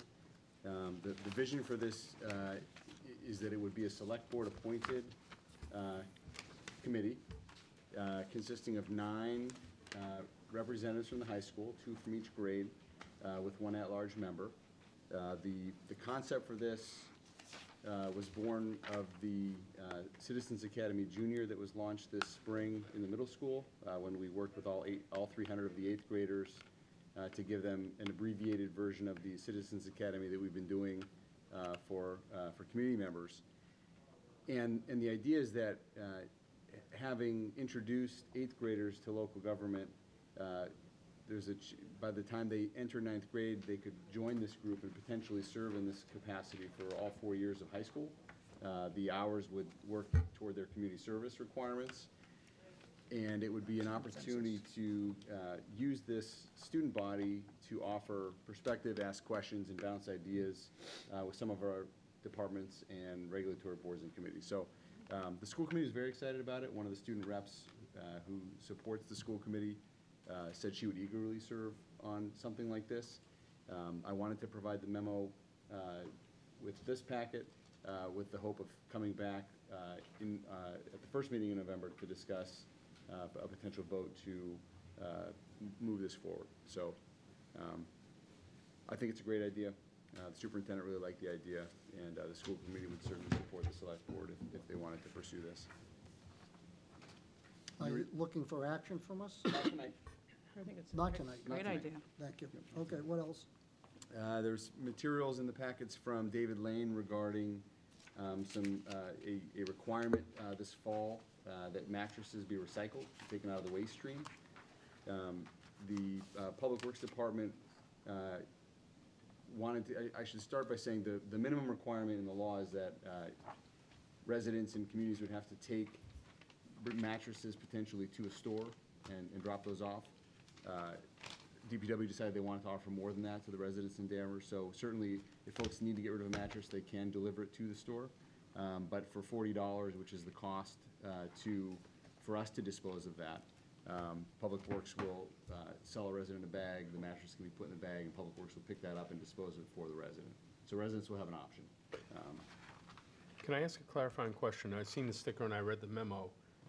Is it $40 for the mattress and $40 for the box spring, or can they go together? No, it's one each, I think it's one, yeah. It's one that's each. correct. Okay. Yeah. and you get a nice plastic bag to put them in. I just wanted the clarity. Yeah, no. So I listened to the webinar yesterday that David Lane was on, Public Works Director from Newton, which is a community of 100,000. They're charging $35 if you drop it off and $50 for a pickup. I like the idea of the pickup. I don't like the idea of the drop-off at all. I mean, how's it gonna fit into my little Honda? And we also, we'll be batching these at the Public Works yard. We don't really want people bringing their mattresses to the DPW yard. Right. We'll collect them. We need them in bags so they stay dry, because once they're wet, that's gonna impact our costs, so. So given what I heard yesterday, what other communities are doing, I think David hit kind of a sweet spot, $40. There's a cost to get the storage, DPW guys that pick it up. It'll be done one day a week, probably in the morning. I think it's a good idea. Trying to get the mattresses out of my basement before November 1, but not getting any success. It's a good thing. What kind of surprised me, listening to the state gentleman, I can't think of his name right now, but they encourage recycling of mattresses. I don't really get that, recycling somebody else's mattress, so it kind of makes no sense to me. But anyways, what David presented yesterday in this memo, I think makes sense, so. Tell David, and I did make comment that I like the Great idea. pickup rather than the drop-off in the chat room. I will pass that on. What else? I provided a letter tonight, which was referenced at the school committee meeting last night. I know that it's on the school committee website. I imagine it will be publicized moving forward, but that is a letter describing the search committee that Alice Campbell and Robin Doherty, as school committee members, are facilitating the search for the new superintendent, and they're working with the MASC, the Mass School Committee Association, to do that. So this letter, which is going out to the community, describes what the makeup of that screening committee will be, which will ultimately make recommendations to the school committee in terms of finalists to be interviewed. And I noticed that there was a survey taken of what the community is looking for in a new superintendent. Number of I focus think they had groups. 498 response. Good response. So they Yep, had good response. some good information there.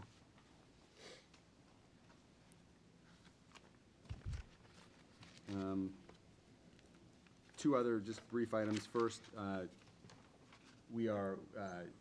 I'm pleased to announce we have a signed offer letter for an HR director who will be joining us in mid-November. Haven't released the name yet. We'll be making an announcement to staff, and I'll be sharing that with the select board, but went through a recruitment process last month, had two really good candidates to choose from, and the preferred candidate who lives in the area accepted the offer and will be joining us in mid-November. So that's Jen has been overseeing that function Her background is in HR. That is not why we hired her, but she's been handling that for us while we've been trying to fill this position. So this is exciting, and will certainly help that office because Danvers, like a lot of towns, the recruitment has not slowed down. We have a lot going on in that department, so this is reinforcements are coming, and that's going to be welcome across the organization. And the last item is the materials. We completed the MCP at the last meeting. You received my evaluation, which was approved last fall by the board. I'll be meeting with the chair as well as Gardner before our November 15th meeting. So these materials go back to either Dan or Ann in my office prior to our next meeting on the 1st. I'd be happy to take questions about my update. That's all that I have. Thank you. Thank you. Any questions for the manager? Yep, right here. Yep. So for the mattresses, when we talk about recycling, I think what they're referring to is the disassembly. So you like take, for example, the metal springs, separate those.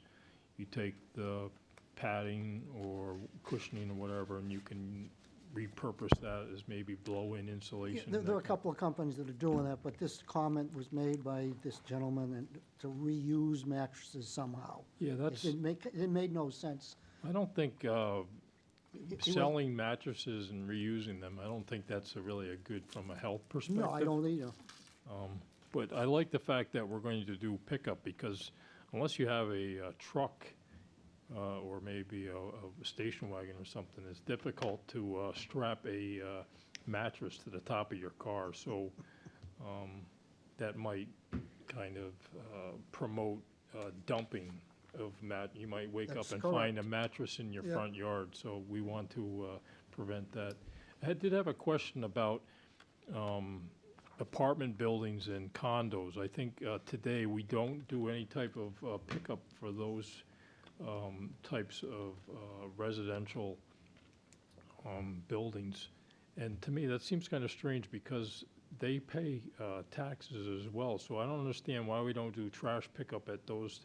and Years ago, apartment when they buildings. started to put in condo developments, the developers said to the town, hey, listen, we'll put in all these units, and because we're asking you to give us relief zoning-wise to save the town, you don't have to pick up our rubbish. And that was negotiated with planning boards, ZBAs, and developers years ago with no foresight at all as to what that means. Okay, So seems unfair to me. it is I don't disagree, but Okay. it's what happened. Many condo complexes, they have their own trash pickup, and it saves the community those tax dollars. Okay, all right, that's all I have. Thank you. Thank you. Consent calendar. I move we accept the consent calendar, please. Second. Any discussion?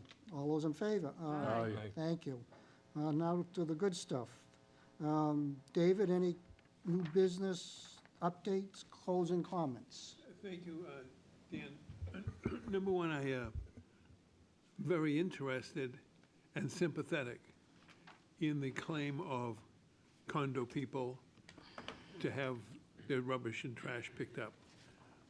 But I absolutely know and agree and acknowledge that years ago, developers developing these projects traded off the trash removal and other things in exchange for other concessions from the town in the planning process. And with that in mind, I keep looking at the big JRM trucks. I think that's who our rubbish pickup is. And I see the enormous amounts of trash outside people's homes in Danvers. And I'm shuddering as to what that cost is going to be on the next contract negotiation for trash removal. Don't tell me you're in the middle of that now, Steve. We are, and you'll be getting an update at the next meeting. Oh dear, okay. You asked for it, Working on you'll it. get it. Well, I'll say nothing further on that. Working on The it. next thing, there is a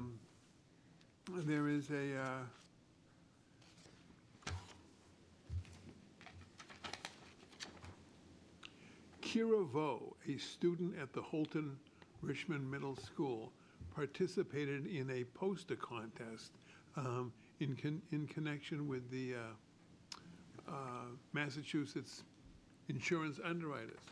And she won second place and was responsible for a $1,500 gift coming to the Danvers Fire Department.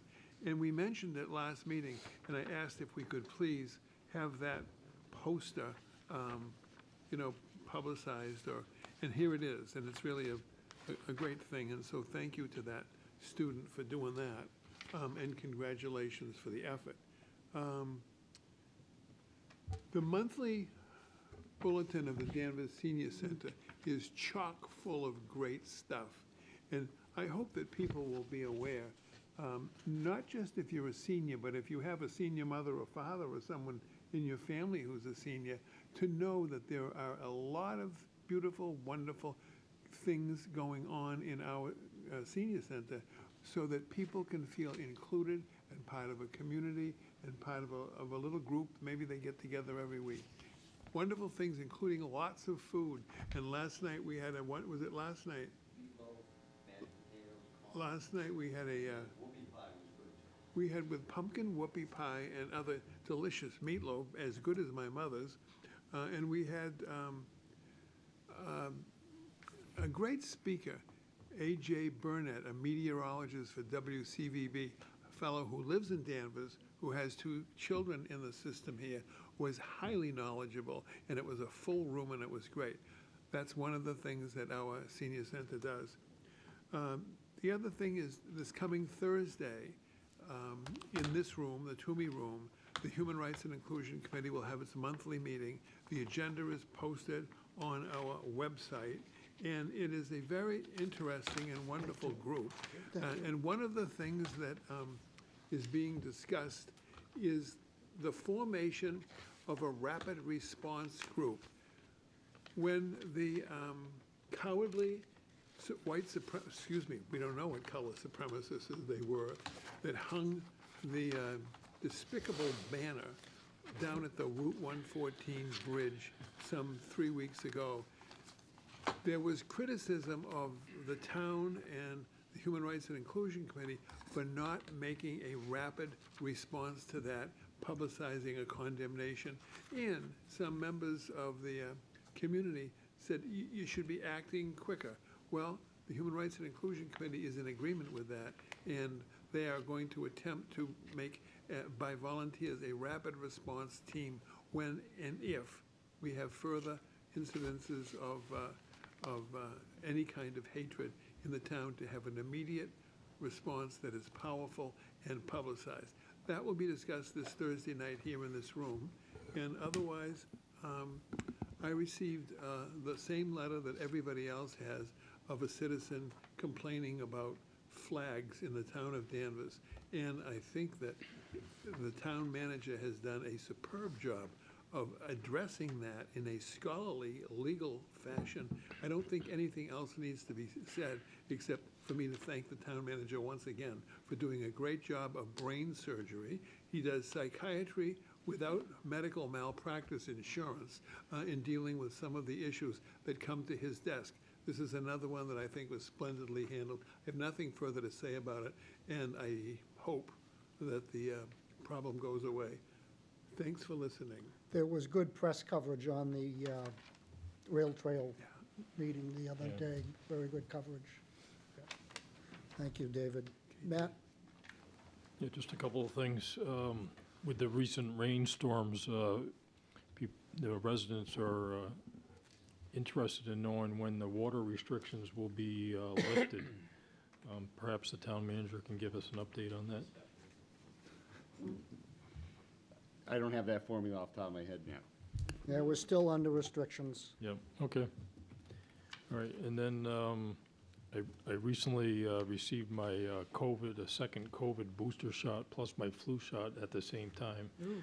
And that was a kind of a mistake, but I was just curious. Thanks for telling me that. Good to know that. Well, at least have them one in each arm, not both in one arm. Perhaps can we hear what the town's involvement is currently related to the pandemic, or is it truly officially over? No, it is not officially over. Judith Ryan continues to work closely with her counterparts across the North Shore. There are some bivalent booster clinics being planned. Cape Ann has a traveling clinic that they're working on. I don't have the cases, numbers off the top of my head, but they're certainly rising again.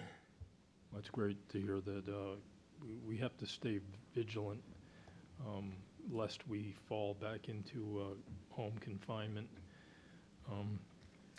Next item is the rail trail. A effort is underway, or a project is currently underway to build a bridge across Beaver Brook, just off of Pickering Street between Hobart and Beaver Park Road. I had the pleasure of meeting some gentlemen this afternoon who are from out of state, one from Texas who was quite amazed with the colors of the trees, of certain trees. He wasn't aware of that phenomenon. They've staged a considerable amount of material and equipment at 32 Hobart, which is kind of close to the old train station, and they're beginning work on that. And they mentioned, when I asked about the life expectancy, 100 years. And I said, well, we'll have to wait and see if that's actually true. But that's a great effort, and kudos to the town staff and to the town manager for pushing that effort ahead to get this extension on the ground, so to speak. If I could add a little bit to that, Matt, just before the meeting tonight, Michael from the DOT who spoke to us let me know he actually has the green light. He's going to be the point person for Stephen King starting the Phase 2, which is going to cross the state highways. Very impressed with his presentation tonight, and I know Stephen has speaks highly of him, so I think that's going to be moving forward. And we just accepted a low bid. I have a memo on my desk for the base and the stone dust to go along with the bridge that's going to be installed. So there's a lot of momentum, and we're getting the DOT to fast track it. Certainly. Yeah, and District 4 for Mass DOT, they have a lot of experience with up in Salisbury. They built a great pedestrian bridge over Route 1, so they're really, they're kind of become experts at the creation of rail trails, not just pavement, but also with the stone dust surface. And just to piggyback off of that, if you go down to near Essex Tech at the Middleton-Danvers line, you'll see Middleton has brought their stone dust trail from eastward from Gregory Street right up to the town line behind Grandview Road. And so the challenge is to Danvers is to, at this point, connect to that and bring it out to the Hawthorne Post Office and the lights there at the police barracks. And then just one last thing. At our last meeting, we had a number of residents appear here at the meeting, and they were brought to our attention the impact of Menino Brothers Gourmet Foods on Pine Street, and specifically some refrigerated trailers, reefers that kind of run 24/7 and create a significant amount of background noise in excess of 100 decibels, which is comparable to a gasoline-powered lawnmower.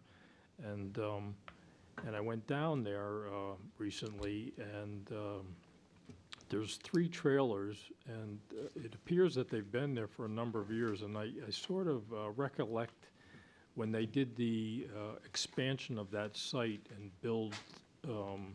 they increased the footprint of the facility and also built a second floor. I thought that under the site plan review before the planning board that they I think they gave up their right to have the trailers there in exchange for that project, because it consumed a significant amount of the property. And I also remember at the time at least one ZBA member had a real problem with the use of these trailers. You can they're actually being used as storage containers. And I think that in our zoning bylaws in Chapter 9, it speaks to the use of, long-term use of these containers. And I was wondering have we reached out to our planning, land use and community development department to Did you find have an out? update on that, Steve? Aaron and I met after the meeting. He was going to reach out. He was going to do two things. First was sort of a code and plan, a site plan review to see what had been required. In addition to that, reach out to the business owner to have a conversation with them. I don't have an update tonight. I do believe he also remembered the discussion about the business expansion. He's fairly, I don't know that we have a definitive answer yet. He's fairly certain it was not a condition, that in the course of the approval, it was mentioned that with the expansion, they likely wouldn't need the trailers. I think the business has expanded since the building was expanded. Obviously, they're still using those, but we'll get a definitive answer in terms of Thank whether you. that Anything was else, a Matt? condition or a recommendation. No, just to follow up on that. So it's definitely an impact to the people, specifically at the Hawk Manor on Rice Street. You know, this background noise, it would be annoying during the day, but at nighttime, overnight, when someone's trying to sleep, it's just it's impactful from a health perspective, I think, just to have this drone kind of occurring day in and day out. So I think we should look at the minutes of some of those meetings to see if there were... Matt, he's looking into it. We discussed it Okay. last All right. month, I'm last meeting. repeating myself. You are. Thank you very much. Thank you. That's all I Gardner. have. Thank you. Couple of things. One is, I don't know if Kathy was going to mention this, but I want to remind people that the opportunity to vote has been extended not just to Election Day and mail-in, but starting Saturday, and then you have actually 2 Saturdays with opportunities for early voting at Town Hall, as well as Monday. So Saturday, Monday, Tuesday, Wednesday, and Thursday, repeated again Saturday, Monday, Tuesday, Wednesday, Thursday, and Friday, November 4th, ending on November 4th. The dates and times are on the town website, I'm certain, and people should avail themselves if they don't think they're going to be able to make it to the polling place on the Election Day. Feel free to take advantage of this opportunity to early vote here in Town Hall in this room, actually. I want to thank the town and the town departments and the library as part of that in a very successful celebration of the 50th anniversary of the Danvers Archives, and coupled with the dedication of the archives as the Richard B. Trask Library. It was really well attended. I appreciate the members who could make it for coming. Dan read the proclamation the town that we had voted on, and we had Senator Lovely there, Representative Kearns, Natalie Fiore, who is the chair of the trust themselves, Noel, our library director, and a couple of other, Bill Clark spoke, as did David McKenna, and myself. It was... and your uncle. And my uncle, that's true, he did speak. More than most of us. I didn't know. But it was his day. It was, it was. I didn't know he had such a sense of humor. Yeah, it was his celebration. So I want to thank everybody. It came off really well. Thank the Danvers Alarmless Company for providing security around the 2 first-run copies of the not the Declaration. Was it the Declaration? of Yeah, the Declaration of Independence. Independence. We have 2 first-run copies. One was produced to be read at every town, and another was a different version of that. It went really well. So thanks extended to all the town. Tomorrow will be our next Affordable Housing Trust meeting, and it's, as all public meetings are, the people are welcome to come. I have been working with the town manager and a resident on complaints about noise at the RCA up on Lindell Hill, and I think we're moving in an appropriate direction. I would, earlier we talked about trash, and I realize that Mr. Mills left, but a perfect example is that Old Salem Village was developed with undersized streets. And a condition of their approval was the fact that they couldn't get dump trucks down there, trash trucks down there. So that's one example of historically why things happened this way. And that is, people who bought into Old Salem Village bought in with that understanding. So I also got an email. I didn't see it, but I understand there was a presentation at the school committee yesterday relating to Essex Tech in their expansion plans. And I know, Mr. Chairman, you are setting up a subcommittee. I would like to consider when you do that, if we can be proactive about it, because they're indeed representing that they're going to almost double in size. I certainly would want to be prepared to respond from our leadership position to the MSBA with our, whatever we decide is our collective thoughts.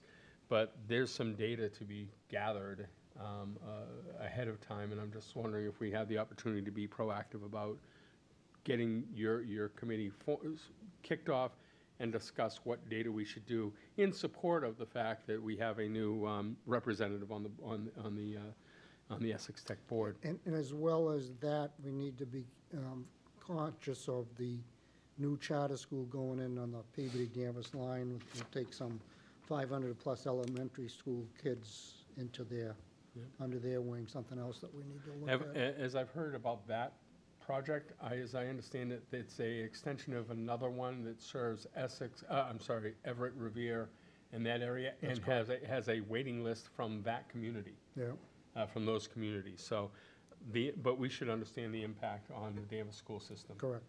As well. So I would just ask respectfully that we start gathering that information from whichever committee you form on that one. Other than that, I have nothing else. Thank you, sir. Thank you. Maureen? Thank you, Mr. Chairman. First, I'd like to say thank you to the residents that showed up about the airport. I think it was a lot of positive messages that they gave us, and the board is here to support them.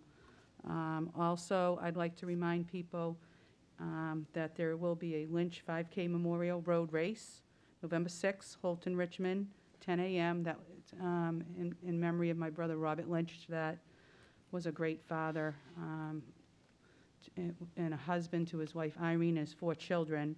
And Rob was very involved in the Danvers community with baseball, softball, and just all Danvers activities. If anybody knew him, they'd love him. So if they'd want to sign up for that, you go to runsignup.com, and that would be great. Also, I did attend Richard Trask dedication to the Archive Center, and it was very impressive. I mean, I remember being a kid and going over his house and just loving history, and if you ever had a question, he was always available. I love how Select Board Duggan follows up on Menino's trailers and noise. I think that's great, Matt. You do a good job. And maybe if the clerk could maybe just give us an overhaul of God mentioned the days and the times, what the residents can hear, if you have anything to say, Madam Clerk. Sure.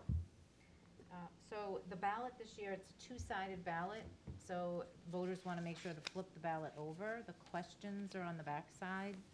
There are 4 questions. And the link to information on the election can be found on the events calendar. If you were to go to the November 8th date, I've kind of placed all the documents that are related to the election there. You can find a sample ballot there to take a look at the ballot itself. There's a link to the questions to the state's website. What else on that? Sample ballot. The warrant is there. Gardner already went over the early vote dates. Those are also specifically listed on the calendar on each date.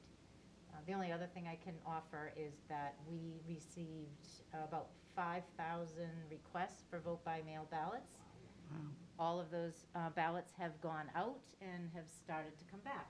So we're processing through those. Excellent. Good. Thank you. Thank you. And Dan, just one other thing too. I know Select Board Member Mills did bring up about the flag policy, And we did get an email from the town manager, but I think we're going to have some further discussion about that. Thank you. Maureen, I would suggest you sit with the town manager. Yes. And get your questions answered, and then we can go from there. Okay, great. Thank you. Thank you. So on 10/4, I attended the MSA Charter Review webinar with Andy Sheehan from Middleton, Julie Jacobson from Auburn, and Jeff Nutting, formerly of Franklin, talking about our form of government, open meetings, which Middleton still has, representative town meeting, city council type meetings. Mr. Nutting suggests that city council meetings is the best way to go because you can get things done quicker. Well, I don't know if that's the best way to go, but that was his opinion. But talking about charter review, it's been on our radar. Do we need a charter review? Do we need a full-fledged committee or just an appointment to review some of the issues that may come up in the charter review? And what I got out of it is, and they recommend that we need to have the town manager's position not requiring residency in the community. And looking to the future, I think strongly that we should look at changing that. There was a comment made that, or by a 4/5 vote of the select board, they can waive that. I don't think that's true with our charter, but Steve, would you check? It's not? I didn't think so. Not to my knowledge, no. Okay, so I know the goal is to have the strategic plan, see do we need a charter review, but I think just a simple tweak of the charter review to allow for a manager not to be a resident of the community is worth having a discussion.